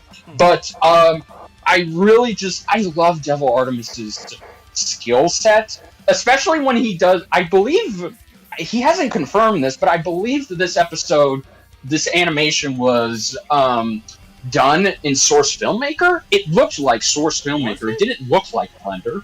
I don't know. I can wow. Yeah, no, because with Source Filmmaker, if you go and you look at his some of his action sequences in Source Filmmaker, he does a lot of the same stuff here, where he adds more. It's very fast. He adds those speed lines. Everything is just over the top. His blender is much more reserved. It doesn't feel that fast, and I can very much tell when he's. I've watched his channel for so long. I can tell when it's Blender and Source Filmmaker, and to me, this looked like Source Filmmaker. Okay, I will choose to believe you. Even if it's not Source Filmmaker and it's Blender, then holy shit, it looks even better than Boba versus Predator. Yeah. And again, just a reminder, that was animated by the Blender team. Devil Artemis is one person. Yeah. Alright, if we don't have anything else to talk about the animation, we do need to talk about the voice acting. Oh my god, here we Oh go. my gosh, it's so good. Okay, so we got Caitlin Elizabeth Sindel, of all people, coming in to voice the Lotus. No, Excalibur doesn't talk. Shut up. I can't comment on how good she is, because I don't play Warframe, but, I of her voice, so that's good enough for me. It sounds it sounds good. I only played Warframe once, and I think this is close to how she sounded in the game. Again, I can't tell you. That was so many years ago. I'm gonna look up her voice and give me 1 second. Like in Warframe. It's been 1 second. Oh, you think you're so funny. Okay, does the name Rebecca Ford mean anything to you guys? No. No? Alright, cool. Okay, and then Raiden. So they did not get Tim Page back. Honestly, not surprised. Yeah, But it was sad. I won't lie. I was sad. But then the guy they did get, his name is Mornal, by the way. Who apparently is a pretty famous YouTuber. What? How have I not heard of this guy? and he's a 3D animator. Whoops. Yeah, he does like a bunch of like Ace Attorney stuff apparently. I only know that because Raccoon Bro and his friends made such a big deal out of it. I'm like, this guy's actually pretty big. What? All right. How have I not heard of this guy? Anyways, yeah, he's the voice of Raiden, and oh my gosh, he sounds so much like Quentin Flynn. Yeah, it really does. Like,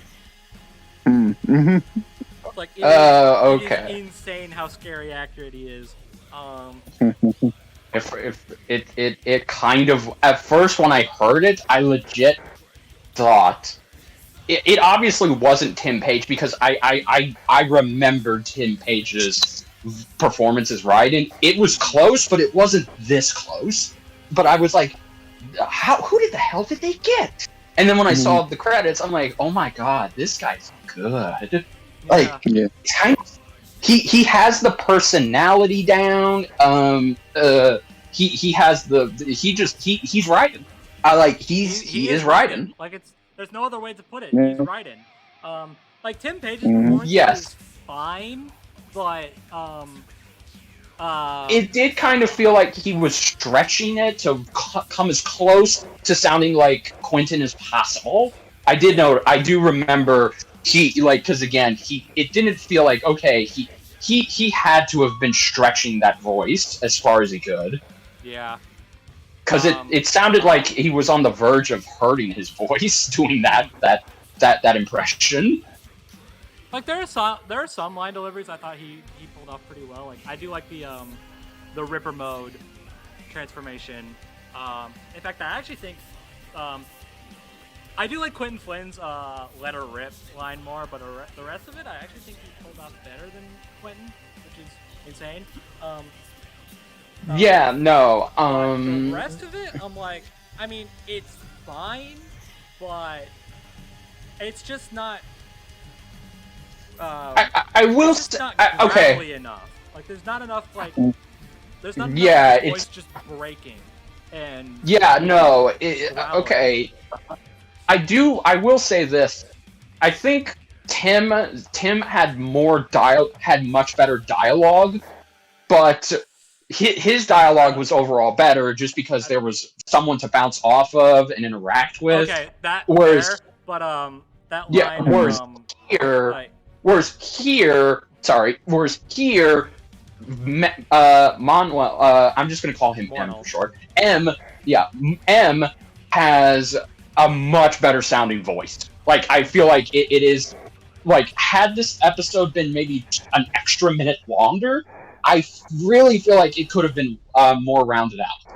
But regardless of that, yeah, it very much, to me, I just prefer the older dialogue, just because it sounded much more better. Whereas here, it did kind of feel like, okay, they're really trying to make this as close to Raiden as possible. See, I'll agree with you that the banter was overall better, but I mean that's because Excalibur doesn't talk. But that line, like, straight to the point. Metal freaks like you usually got a monologue first. That's perfect. That describes Metal Gear Rising as a whole. I mean, it's great. I like it. I do think, okay, like, look, this is a preference thing, but I do overall prefer Tim Page's delivery of the Ripper mode than M's, because it's not that it wasn't bad, it's just like, I really just, I don't know, to me it just felt like him saying, Doctor, it's time to let her rip. It's like, I would have preferred if you just said. The absolute biggest complaint of what makes this episode a complete 0 out of 10. Where is Doctor? Yeah, no, he says his name twice, but it's like, okay, I kind of feel like you couldn't have anyone else just randomly speak for Doctor. Like, if you're going to include Doctor, then give him an actor. If not, then don't reference him at all, because again, it's weird. It's very weird. I'm almost expecting him to show up. It's real. I really don't think it's that. Apparently he was in like the first draft of the script, according to Liam. Time, and then you had to hire. There's time restraint. Then you have to hire a third voice actor. Plus, it wasn't really necessary. So it's like, he was just cut from the episode. So it's whatever. I think in that regard, it would have just been better if they had the actor just quickly redo the lines where he doesn't say Doctor. That's just me. Again, that is just a me thing. Look, it's like if Batman Beyond was talking with Bruce and he says his name, but Bruce never shows up or talks. It's just to remind you that, oh yeah, there's another person on the side talking to them. I jested, really. It's not that big a deal. It doesn't bring the episode down for me. It's just, again, that just in my opinion certifies why I kind of prefer the original more, just because Raiden was on his own. Well, I'll tell you right now why I prefer this episode is because they didn't have to outsource voice clips for the Lotus like they did with Okay, yes, you are right. They didn't have to. I remember this. I noticed it years ago. It's like I was like, wait a second, that sounds like Marvel vs. Capcom 3. And turns out it was. Go figure. I mean, on one hand, I guess you could see it as like that just goes to show how good Xander Mobius was as Wolverine. Because like some people didn't even notice that it was outsourced. Which, I mean, that's cool, I guess, but like, why not let Xander go all out? Maybe he couldn't. Maybe maybe his voice just couldn't do it at the time, and they just had to outsource. Because you tried doing a Wolverine voice for so long, it's gonna tire out your voice. Fair. Mm-hmm. I don't know how I could delay any further, but because I really want to talk about this freaking soundtrack. Oh my gosh. Okay. Yes, the soundtrack. Okay. I wasn't even expecting a soundtrack for this episode. It's a bonus one. The 7 battle doesn't have one. So I felt like, okay, they're probably just gonna pull from like I don't know. Maybe they're just gonna use all on me again, like they did in Zuko versus Roy. Yeah. Because that sounds like something out of Metal Gear Rising. So I was like, all right, that's good enough. And then Fairwolf out of nowhere on his Twitter is like, by the way, there is a original track for this. And it's me and Brandon is coming in as well. And I'm like, what? And then it comes out, and my day is made.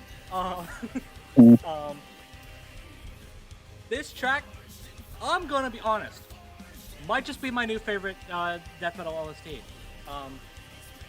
And I know, I just said that a few episodes ago, but hear me out. But hear me out on this. This is pure, straightforward Metal Gear Rising at its fullest. And if you've listened to this soundtrack, to Metal Gear Rising, I mean, Yes. you know what I'm talking about. Oh God, yes, I do. Like they even throw in a few Rules of Nature references in there, so that's pretty sick.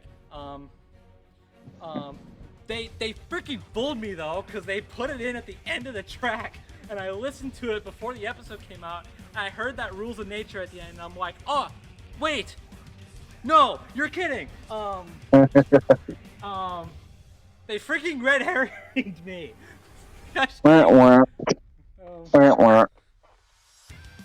Anyways, yeah, I even said on Twitter, because I did a poll. I was deciding on what lyrics video I should do next. Because I've done 2 of them already. I did one for Holodreams and Suit Yourself. Which, by the way, that is a completely shameless plug, by the way. But I was like, well, I have like 4 other ones that already have artworks done for them, but I don't know which one to do first.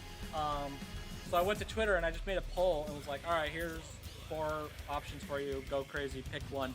And then the poll ended, and I was like, all right, cool. So this one's coming up eventually, whenever I get around to it. And then this track comes out, and I tweeted about it, and I'm like, okay. I know I said so it was Thundershroud that won that poll. So I was like, okay, I know that I said that Thundershroud was going to be my next one, but man, I have to do one on the Metal Lotus. I'm sure you understand. Yeah, completely. Alright, if I can remember, I don't know, either this is going to be like our Season 8 ranking video, or it's going to be like our Thor versus Vegeta discussion. I'm hoping it's the former. If I can remember, play the clip, play a sample.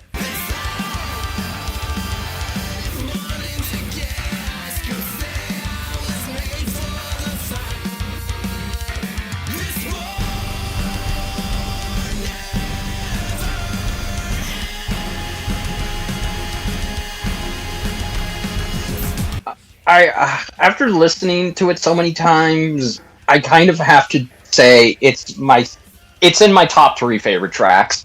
I kind of still do prefer Princes of Pride and Diabolical more, but damn, this came close.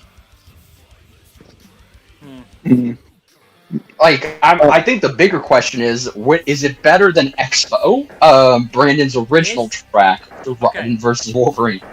I like EXO. I really do. It's a great track. Expo. I don't know why I say Expo. This dumpster's on it. This makes EXO look so freaking lame by comparison. I have listened to this track non-stop since it's come out. I need help.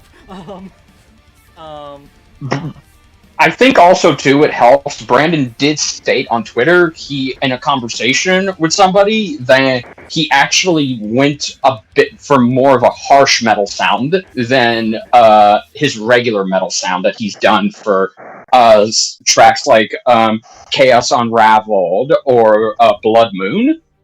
Hmm. So, holy crap, that's awesome that he was able to go for a different metal pitch for this one. Yeah. Yeah, that's really it, actually. Yeah. It's a bonus episode. It made my heart absolutely shatter, and yet it's still probably my favorite of the season. This is so. What you're telling me is you're pretty much in my shoes. This is like me with Ben 10 versus Hal. I guess. Yeah. I still can't watch the ending without feeling the 5 stages of grief all over again. I get over it. I mean, hey, it's like but it still. Death. I mean, and this is a bonus episode. What the crap? Yeah, no. So this is gonna be weird ranking wise, like because if we obviously. Is the bonus episode gonna be the number 1? Yeah, I kind of okay. If we're allowing this episode to be a part of this season and it's not like the boys bonus episode, then I feel like as of right now, it is I don't know how, but it has surpassed Jonathan versus Tanjiro for me. I mean, we did count the 7 battle royale in the ranking we did. Okay, well then there you go. This has climbed its way. Officially, it doesn't count because then Randy Savage versus the Kool-Aid Man is in episode 150. That is true. I do. It is going to be interesting to see when we do our ranking, but I kind of again. This episode is just like Thor versus Vegeta. It's a great shot of fucking adrenaline, and unlike Thor versus Vegeta, it also has some unique stuff to it that I really want to see them do again for a mainstay episode. So it's not just, hey, if you want to get your blood pumping, watch this episode. It's like, no, if you actually want to see something unique, then this episode is a good change of pace. So yeah, this episode's great. I'm sorry, I really, I thank goodness we got this episode. Yeah. It would have just it made the underwhelming mid-season finale kind of much more better to digest. I will say, big, massive shout out to Warframe for being completely understanding on this. Yes, thank you, and thank you for sponsoring this. Because again, it's like this episode would have never happened if they didn't, back it. Yep. And also, might actually check out Warframe in the future. Who knows? It's on my radar. So. Yeah, definitely made me more interested in it. The thing is, I didn't hear much in the way of like versus debates for it because whatever. But, this is a pretty obscure franchise in the versus circle. But outside of it, I've actually heard of Warframe before because there was because someone at school who I used to talk to wouldn't shut up about it. He never mentioned any of the actual characters. I don't think. He's just like Warframe's cool or something along those lines. I'm like, awesome, buddy. Happy you're enjoying your video game. And it never really went anywhere from there. But now actually seeing it, it actually looks kind of cool. Yep. So, yeah, I'd say this is a successful sponsor episode. It made me actually want to check out the thing that's being sponsored. You've got a good track record for that so far. I didn't miss. So, I mean, yeah. Yeah. Because the boys battle made me want to watch the boys, and now this is making me want to play Warframe. So. Yeah. There you go. There you go. Sponsors succeeded. Yeah, I mean, I wouldn't go as far as you guys. I wouldn't make it that. Well, maybe I would. I don't know, but I wouldn't go that out of everybody else for but so. It's a hard season to rank. I understand. Yeah. Gosh, it really is going to be another season 8. Great. Hell yeah. And we're only in the first half. Yep. And when I say that, I mean that's good, obviously, but Well, yeah, but like it means it's impossible to rank them all. yeah. Okay, moving swiftly onwards. Yes. So now that the mid-season is done, and we patiently await the next half of the mid-season, which is coming back in September. We don't know when, but we'll probably find out somewhere around late August. There is no DBX. Press F in the chat because I know a lot of people. For now, DBX isn't. It's not gone. It's just it's taking a temporary hiatus. But in its place Ben has said that it might. Oh, Ben has said that it might be. It might come up later in the year. We're not sure. Yeah. Well, maybe they'll have enough room in the budget to have it, but we'll see. We'll see. Yes. But so to fill the void, Death Battle, in their beautiful wisdom, has decided to bring back Desk of Death Battle.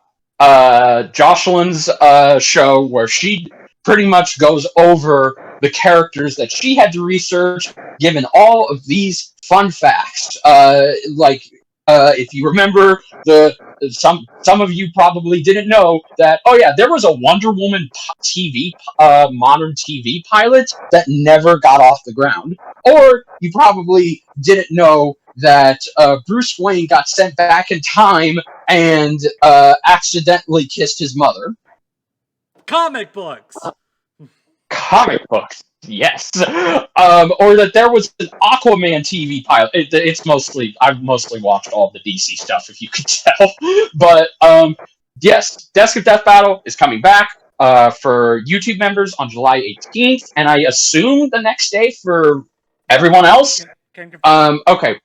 Okay, cool. I'm very excited. I know these guys probably aren't as crazy about Desk of Death Battle, but Desk of Death Battle, I'm gonna give the.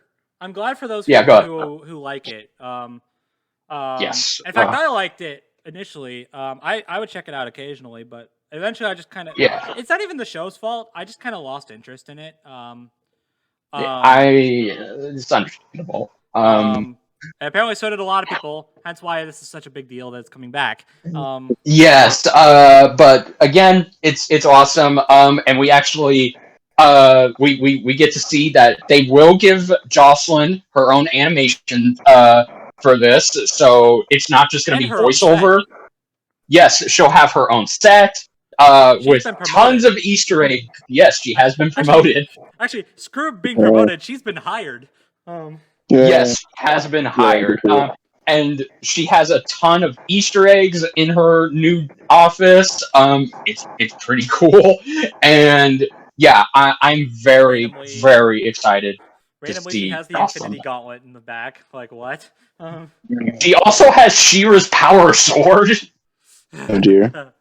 Dear God. Oh my God! If there's not fan art of her as She-Ra with the Infinity Gauntlet, I'm gonna be pissed. That's how she gets even more promoted now.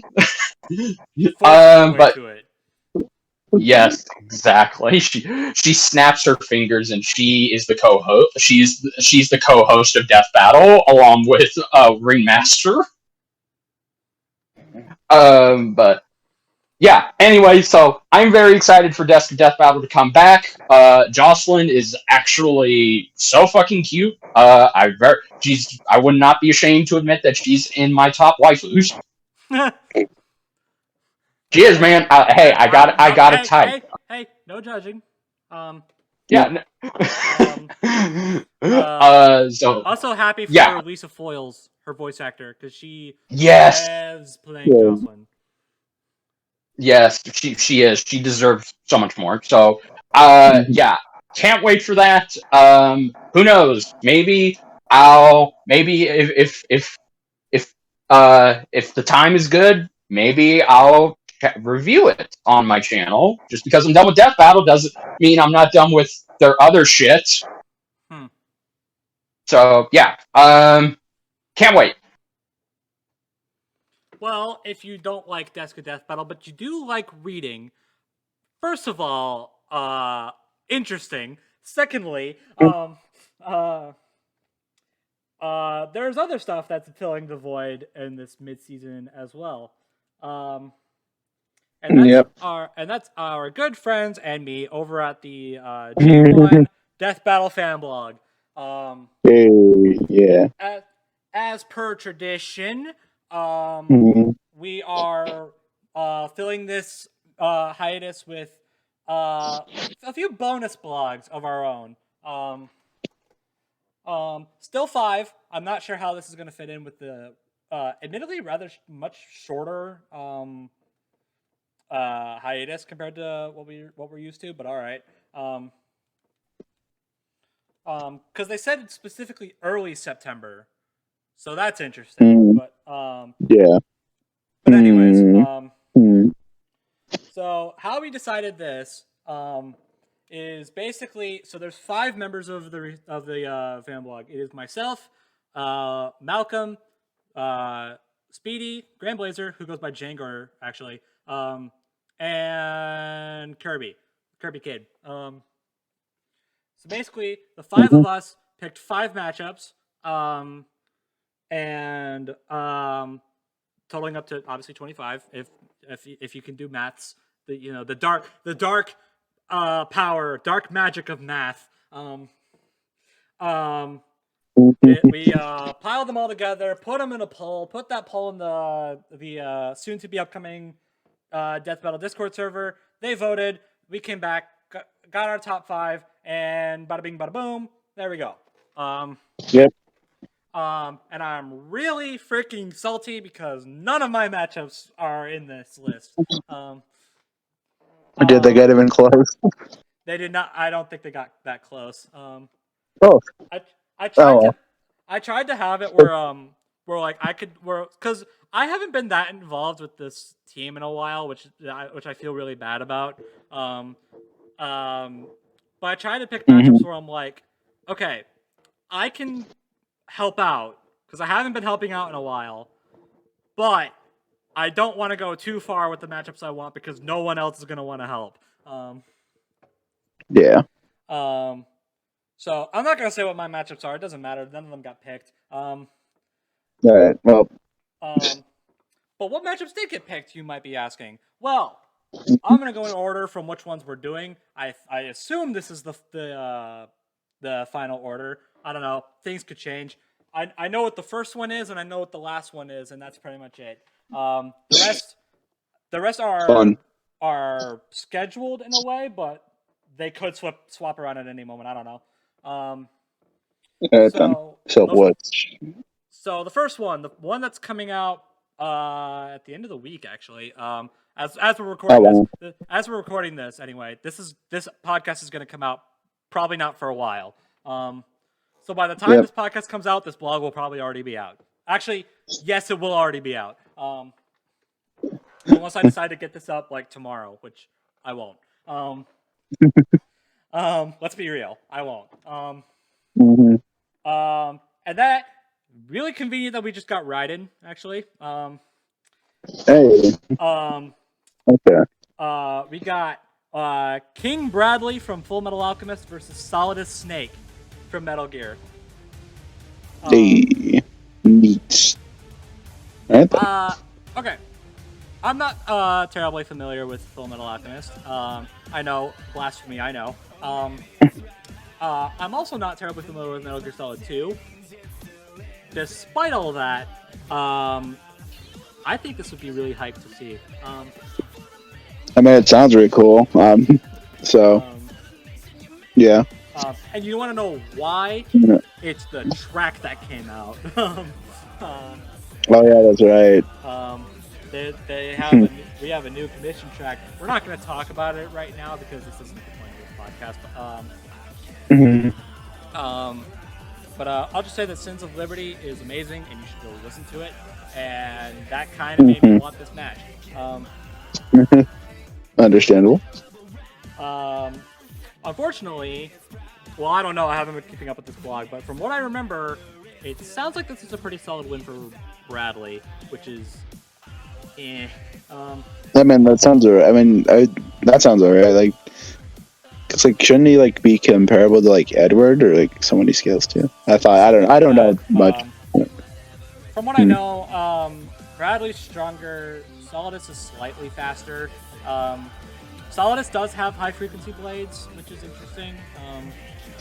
So it's a fight. It's not a total slaughter for Bradley.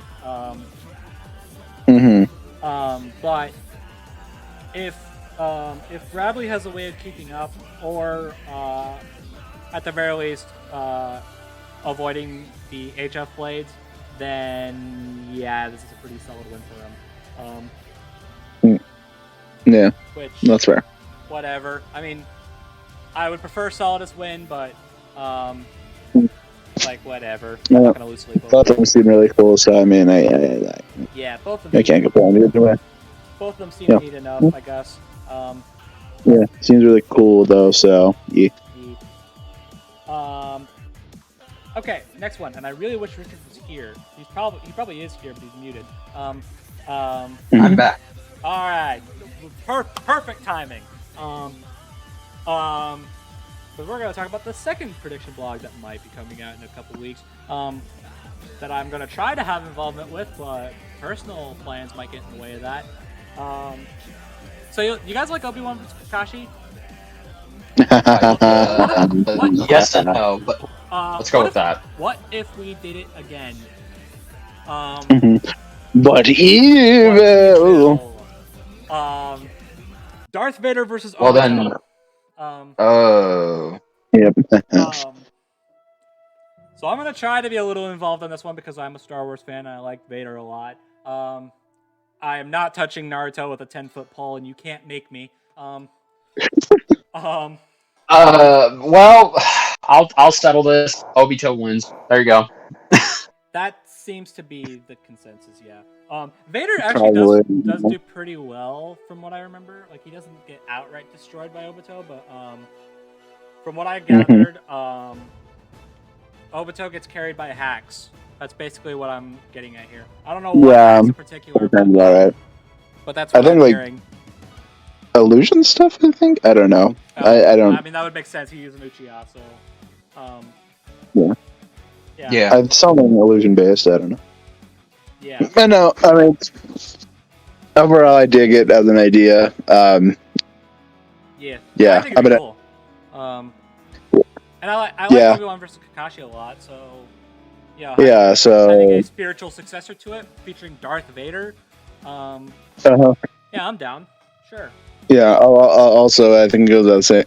I mean, Vader coming back would be neat. I mean... Yeah. Yeah. So... Yes. Kind of... Yeah, that's cool. Kind of obvious, but yeah. Well, yeah, but still. Yeah. And I mean... I'm like Obito winning sounds about right, so can't. I mean, because I'm trying to remember. Because like, does he have like a resistance to the Force? Because like, I don't remember. Just I don't know much about Obito specifically. Fun. Right. Well, he does compare to Kakashi, so there is that, and he is a Uchiha. Yeah. So.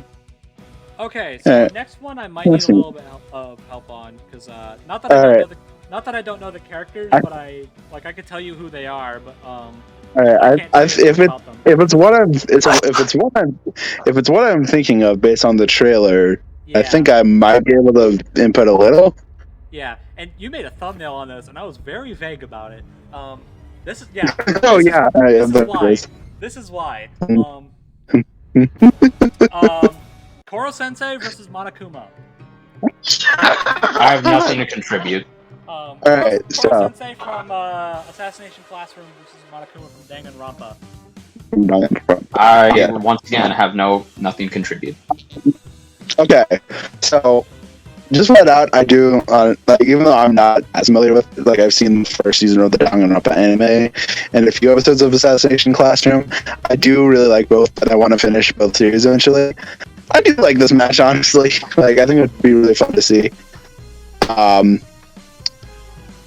Yeah. As for who wins, I'm pretty sure it's a Koro win, because mostly due to speed.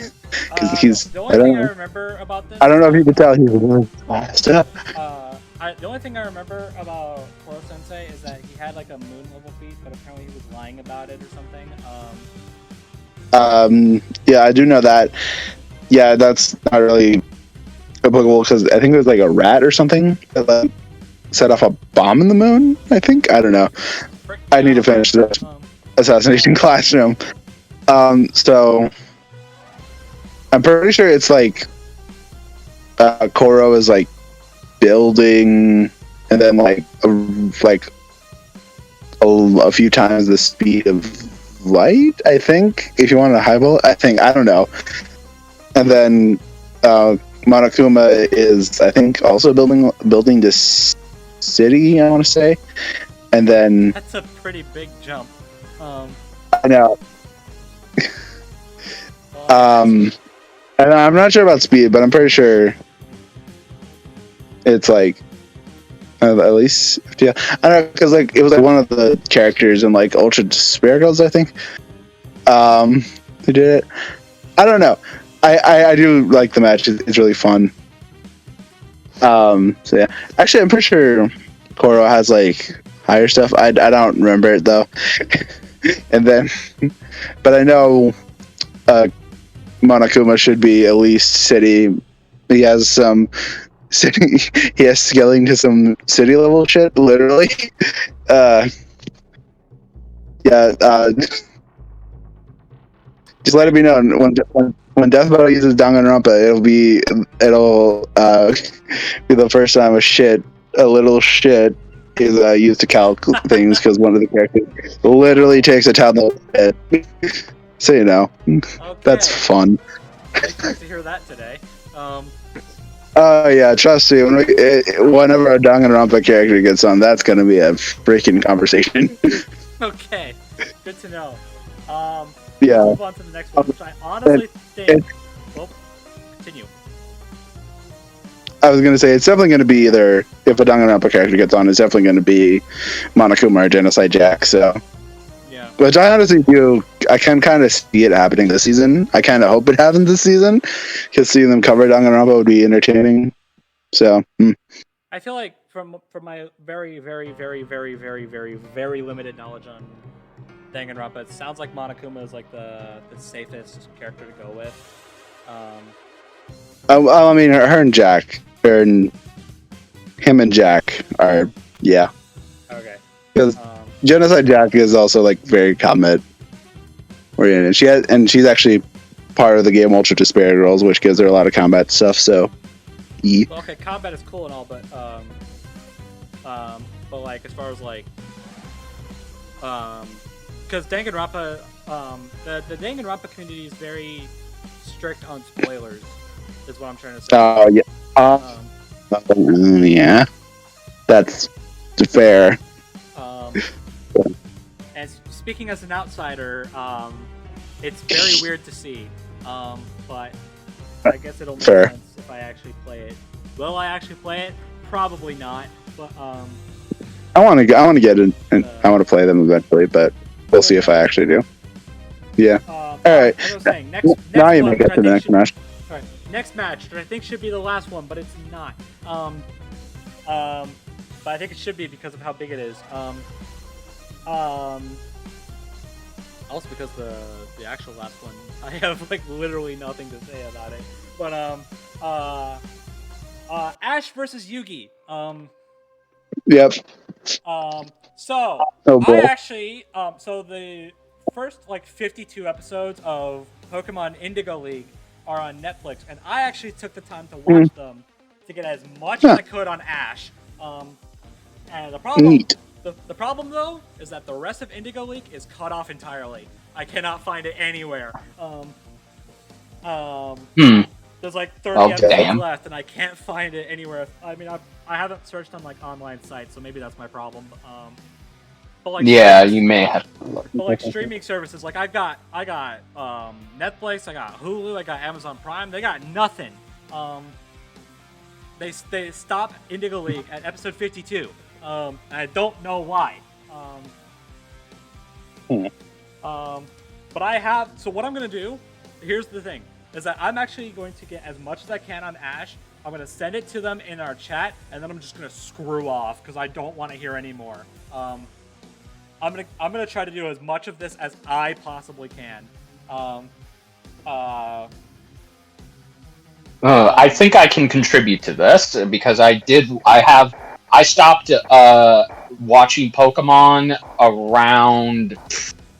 I believe it was with Dawn. I did watch one of the newer ones with Serena. I grew up with Diamond and Pearl. The Diamond and Pearl of the anime. So that's Gen 4. So that's okay. Dawn. Yeah. Okay. Yeah. So I've seen Gen 1 through 4, and I actually grew up in the Gen 1 era. I saw the first 3 movies. I had them on VHS. Yeah. A lot of my Pokemon childhood comes from the Gen 5 anime. So the worst one, apparently. Yeah. No. Trust me, the first 4 gens are much better.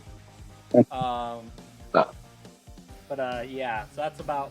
So like I've grown up with this anime, so it's not like I'm going into this blind. It's just I'm going into this now again, so I can get as much on Ash as I can, because Ash is a very interesting character to bring into Death Battle. He really is. Although that I also should note, I don't know if anyone else has seen Yu-Gi-Oh! I've seen maybe the first 3. Okay, I've seen the first 2 or 3 seasons, but with the unfortunate passing of the creator of Yu-Gi-Oh!, I am committed to go back and watching. I would be committed to go back and watch the show again for him and his memory. And that does kind of make me now want Yugi to win, but that does bring up an interesting debate about this fight. Oh, really? I've heard the opposite. I've always heard that Ash would win this fight. From what I've heard, because there are 2 matchups Ash has going for him right now that are in contention with each other. It's Yugi and it's Lucy from Fairy Tail. From everything I've gathered, he beats Lucy but loses to Yugi. Okay. Well, I mean, this is kind of the question, and I think this has been the sort of thing they've been stuck on, because this has been debated and talked about with the crew, but the one thing they've just been stuck on is, how do they do this? And I have a suggestion, and I think BrobusCast and everyone will find this pleasing. Just say screw it and go. Just say screw it and give him everything. No. Well, yes, that. But I meant, like, how do you have Pokemon in the cards, like the monsters fight? And this is my idea. This is my idea. You use the jump force method, or the monsters are real and they can do damage. Yeah, sure, okay. Yeah. Because with it being the Pokemon anime, then like obviously. Yeah, because that's the thing. It's like Yugi plays his duels in simulations, whereas Ash actually has real pocket monsters that battle each other. But if this matchup does happen and Ash does lose, that's going to be depressing. This is going to go versus Superman, Ben versus Hao, and of course, appropriately, Red and Charizard versus Tai and Agumon all over again. Man, I am not down to see, especially since they'd be bringing Pikachu back. I'm not down to see Pikachu die again. Bringing Ash as Pikachu, not a Pikachu. Well, that's what I mean. I refuse. Oh, I know, but it's like, it's. I still categorize that a Pikachu, not the Pikachu. But I do get your sentiment stands. But anyways, yeah, what I was saying earlier, because there's that rule. There's that Pokemon rule. Like, you know, trainers can only carry 6 Pokemon. They can only bring 1 out at a time unless it's like a doubles round or something. I don't know. I say screw all that and just give him every Pokemon he currently has. Yeah. There was actually I'm not completely sold on this matchup because I'm not really a Yu-Gi-Oh fan. It just never. Damn. It was just never something I grew up with. How dare you? You want to bastard?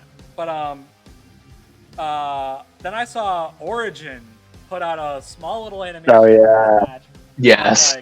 I'm like, oh man, why are you selling me on this matchup? Why are you doing this to me? I don't like this matchup. My dude, Origin. Why are you making me like this matchup? I hate you for this. My gosh. Really, honestly, if they can just go balls to the walls with Ash, I honestly don't care who he fights anymore. But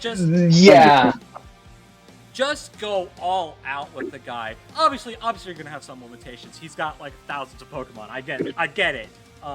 Yeah, and you would have to pick the 6. I feel like I personally do feel like because they whenever somebody has transformations, or they usually limit them, like again in fucking Pokemon versus in Digimon versus Pokemon, when Charizard had his base form, then his Mega Evolution, and then with Agumon he had his Digi Evolutions.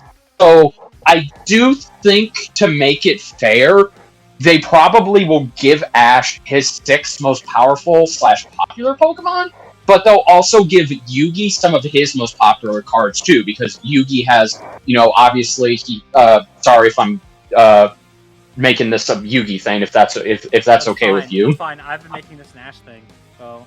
Okay, cool. Yugi has his most popular cards. Little Karibo, the Dark Magician / Dark Magician Girl. He has his God card. Not Obelisk the Tormentor. It's Slifer, the Dragon, and he also has I can't remember the other main popular cards he uses, but I do know the main. You obviously have to give him one of his God cards. Kaiba has another God card, but canonically Yugi has all 3 God cards. So, but Slifer is the one he's most popular with.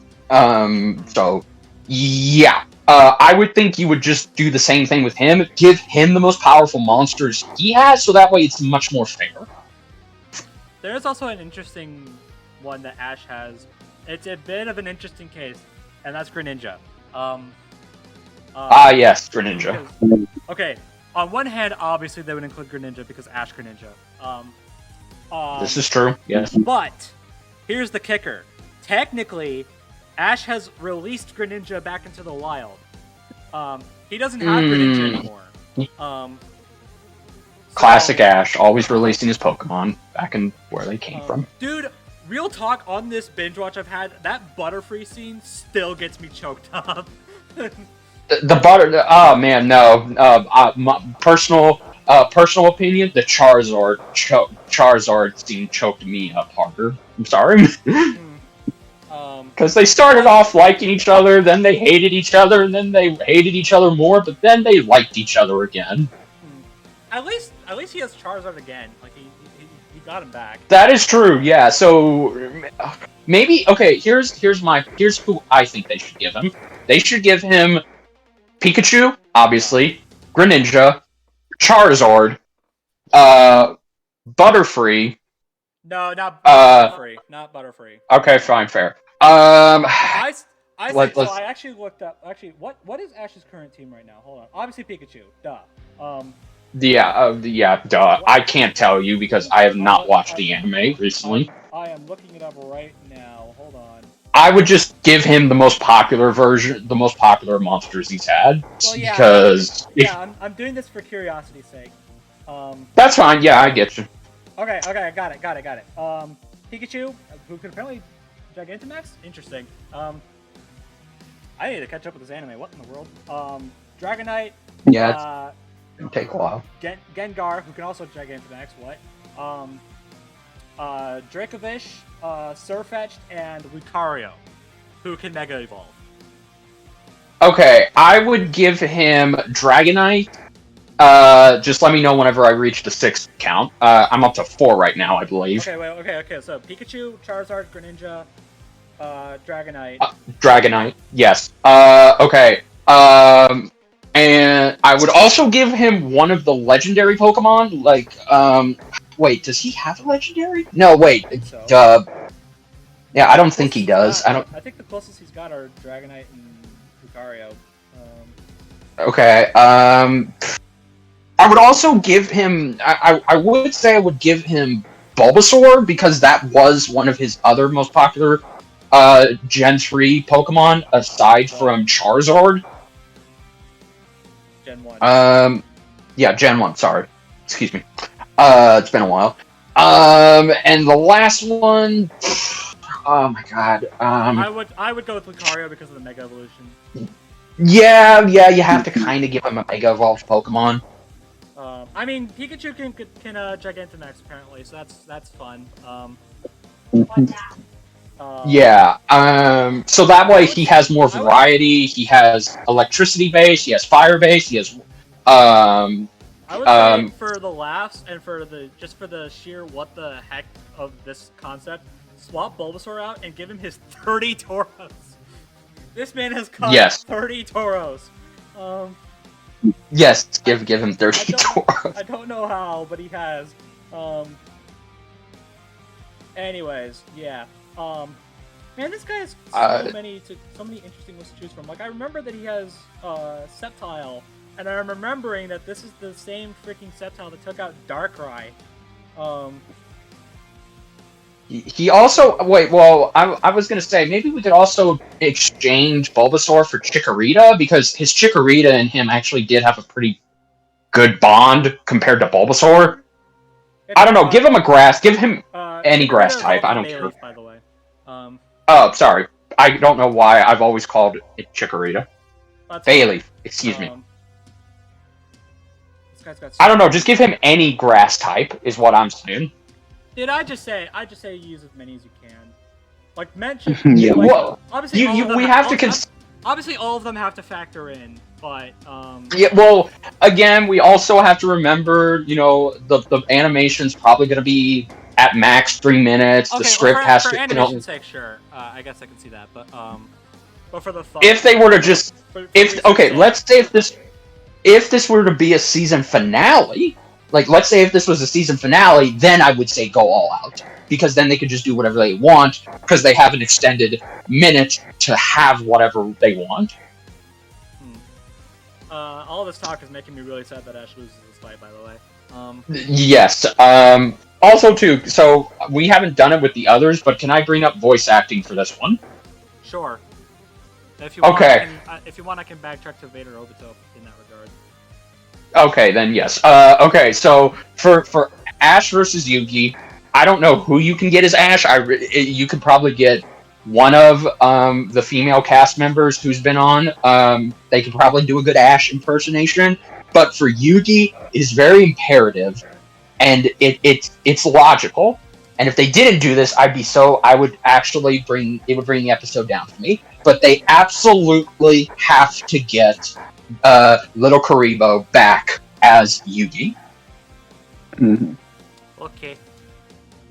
Yes, because actually that's something that's a better thing. If you want to just get exposed to Yu-Gi-Oh in a quick way, that just kind of is a satire. Go watch Yu-Gi-Oh! Abridged. It's literally a precursor to Dragon Ball Z Abridged, and I would say it's more funny than Dragon Ball Z Abridged, if you can believe that. No comment. Well, if I can backtrack to Vader Obito in that regard, you notice how we're really delaying mentioning the last one. But anyways, Yes. Vader actually has quite a few ones you can choose from. Actually, just based on what I've seen on like YouTube skits and whatnot. Obviously, if you want to Tom Shulk. Yeah, Tom Shulk is probably my top pick. I mean, obviously, if you want to go back to the DVX, Jason Marnoka is a pretty solid choice. He really is. Mhm.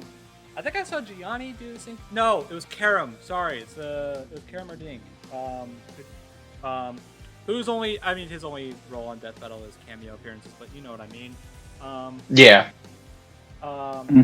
Yeah, I'd say top one is Tom Schultz. Because his Yes. Vader impression is ridiculous. Yes. It is. It's a shame that he has not been in more Star Wars stuff.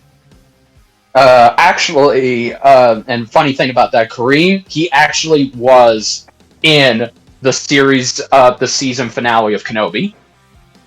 Oh yeah, I remember seeing something like that. He did it, buddy. By the way, Kenobi is a good show, and you all should watch it. No comment. Anywho, so the last one, I really hope you guys have something to mention on this, something to talk about on this one, because I don't. Well, If we don't, then we'll call it a night. Alright, so, how does, and I apologize if I pronounce any of this wrong, Satoru Gojo from Jujutsu Kaisen versus Makima from Chainsaw Man. Shit. Yeah, I'm out. Sorry. They exist.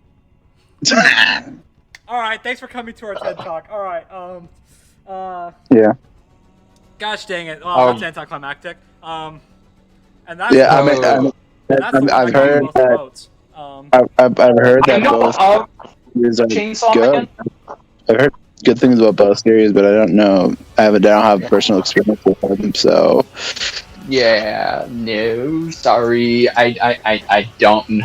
I know of Chainsaw Man, and I know it's getting a part 2, but So I will say, the only thing I can really comment on this fight, and it's not even related to the fight itself. So every time I see this fight get brought up, I just say Gojo versus Makima. But whenever I see that, and this is really just because I watched Max a Few Trades Let's Play on Miitopia, where he brings in Goro Majima from Yakuza. I was thinking you were gonna say. So every time I see that, I'm like, what? Every time I see someone bring up that matchup, I'm like, wait, what? Oh, right, different characters. Okay, got it. Well, we know who we're getting on if this episode happens, then. I don't know. I actually don't. So. I was max a few trades. I was gonna say we could max a few trades. That is related to something. That's different character. You didn't get the. I thought that was in. You didn't get the point of watching. Fine. I thought he did. I don't know, man. You're speaking gibberish to me right now. Have you heard of Yakuza, the series, the game No! series by Sega? Oh, yes, I have. Okay, well, there's a character in that named Goro Majima. Okay, I don't know any of the characters except the main guy. Okay, Oh cool. my God. You don't need to, because it's not the point. The point is, Okay. Max played Miitopia, right? You've heard of Miitopia. I have not heard of Miitopia, no! You are living under a rock, my friend. Well, they used the Nintendo Mii, and one of the Mii's was based on Goro Majima. I know of the Mii's. I had a Mii on my Wii, but oh god. Okay. Alright, Look. enough. That's enough. I'm done. I'm picky, damn it! I'm picky. Okay. Alright, here's the thing. I am so sorry to anybody who's a fan of these characters and a fan of these franchises. I really wish we could mention more about this, but I don't know anything about these two. Literally nothing. I didn't even And if know this these episode two ever be until the discussion really took off. And surprisingly, this is the one that got the most votes, which is why we're doing it last.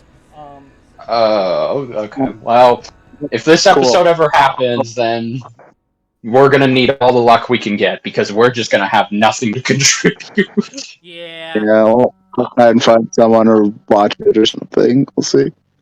Gosh. So just based off coin flip though, Makima wins because she does. I don't know. hold on. Do I have a coin? I don't know. I do have a coin up here. All right, hold on. I want to do the same thing. Shit. I don't have a coin near me. That coin didn't flip. Hold on. All right, hold on. You failed. Gojo wins. There you go. Alright, cool. I'll go with Gojo then. Sure, I don't know. I don't know. Look, man, we're out of our fucking depth here. Well, Yeah. what do I do? All right. And we're supposed to be professionals. Well, Professionalism is for the weak. We've made this point already. It's a freaking podcast title for gosh dang. But we're trying. No, we're not. Oh, All well. right. Well, Fine. that's pretty much it.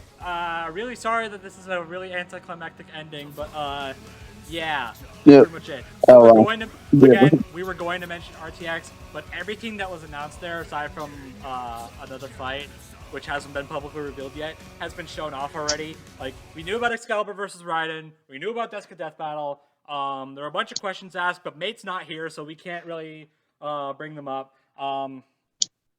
Yeah. Mate being the lucky son of a gun he is, actually managed to go. Yep. This man, I'm gonna put it on screen probably. This man got himself a freaking print of Blake versus Mikasa signed by like everybody. Gosh, yeah. Always rubbing his success in I'm our not faces. jealous. Yeah. Anyways, Really want to go. Really need to go eventually. Really want to go eventually. That's it. same. I'm gonna It's so try and fun. go back next year. It was fun. I'm really considering going next year. Best thing, but although crazy enough, both Amber and your only mate are really fucking expensive when it comes to food. I should know. I say this because I had to pay for their food. I'm kidding. I'm kidding. I offered to pay, but it's still. It's like the food there was They took expensive as advantage of shit. you. No, they didn't. They didn't even ask me to do that. I did that of my own free will. I know, but since you offered to pay them, you're like, oh well, now we're just gonna empty his wallet. I don't know. You probably. I mean, for all I know, you offered to pay them after the fact. I don't freaking know. But, Well, I did offer to pay. Well, I did offer. Well, I mean, I think I did offer to pay for their ice cream whenever we went to this ice cream shop that me and Mate talked about going to. That they sell wacky ice cream name flavors, but turns out, yeah, that wasn't the case. We got gypped, and we just all got regular ice cream. boo. All right. Dang. All right. We need to have Mate on here, so just to talk about RTX, because that sounds like a blast. Yeah, for real. All right. Yes, he could probably and me and Mate it. He could probably fill out an entire podcast talking about RTX, and you know what? I'd let him. Oh man. Oh no, me and him could fill out. If you got me, if both me and him were allowed to talk about RTX 2019, we could fill out the whole thing. Also, side note: Amber does not like losing at Mario Kart or Smash Brothers. She will beat the shit out of you with a pillow. Wow. Except for me, she did not beat the shit out of me. She just she gave me her controller. Then once she saw I was doing pretty good, she came over to me and just said, "Mine." And took it away from me. So, haha. I'm gonna have to challenge her both if I ever see her and we play. Okay, that's good. Also last thing. Also very very last thing RTX related. Both me and Mate got to ride in the back of my father's car because Amber and her friend Amber's friends wanted to tag along. So me and Mate both got to ride in the back of a trunk. That's right. Nice. What do you What do you get when you put a half Mexican guy and a British guy in a trunk? You get comedy. Yeah. Wow. Fun. All right. That's gonna wrap it up for us. Yeah. Hope you guys enjoyed Boba Fett versus Predator and Excalibur versus Raiden. If you didn't, that freaking sucks. I mean, it's understandable if you didn't enjoy Boba Fett vs. Predator, but if you didn't enjoy Raiden vs. Excalibur, what the fuck is wrong with you? Nailed it. All right. hope you guys are looking forward to Desk of Death Battle coming back. By the time this podcast comes out, it'll already be back. So hope you guys enjoyed however many episodes have come out since then. I don't know. Hope you guys are looking forward to these blogs. Like I said, by the time this podcast comes out, Bradley versus Solidus will already be out. So, so go check that out. And for those who don't know, well, first off, I commend you, but leave your guesses down below for the mid-season premiere. Thing is, the three of us already know what it is. Correct. We're not going to tell you if you're right or wrong. If you're a prick and you decide to spoil what it actually is, and I know you will. I know when you're going to be spoiling it. That's the only hint I'm going to leave you for the mid-season premiere. And if you do spoil it in the comments section down below, I'll shoot you. And I will block you. And I will yeet you from my channel. I don't care who you are. Don't say it. And if you do know it, don't say it. Yeah, please. Yeah. And and again, this is the kind of matchup where if you guess it right, you're either psychic or you're spoiling it. And if you're spoiling it, then you're a douchebag, and I don't want you in my comment section. That is the hint I'm leaving you for the matchup. That's what kind of matchup this is. Also, should probably point out that we probably are not going to do a prediction on it before it comes back. Probably.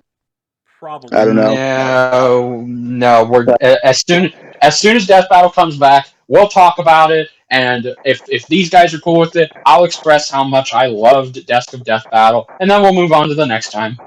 But yeah, so sorry if you wanted us. Sorry if you wanted us to do a prediction of it. It's probably not going to happen. If you want a prediction real quick without me spoiling what it is, how do I say this? It's a who will take care of the dog? It's a pretty you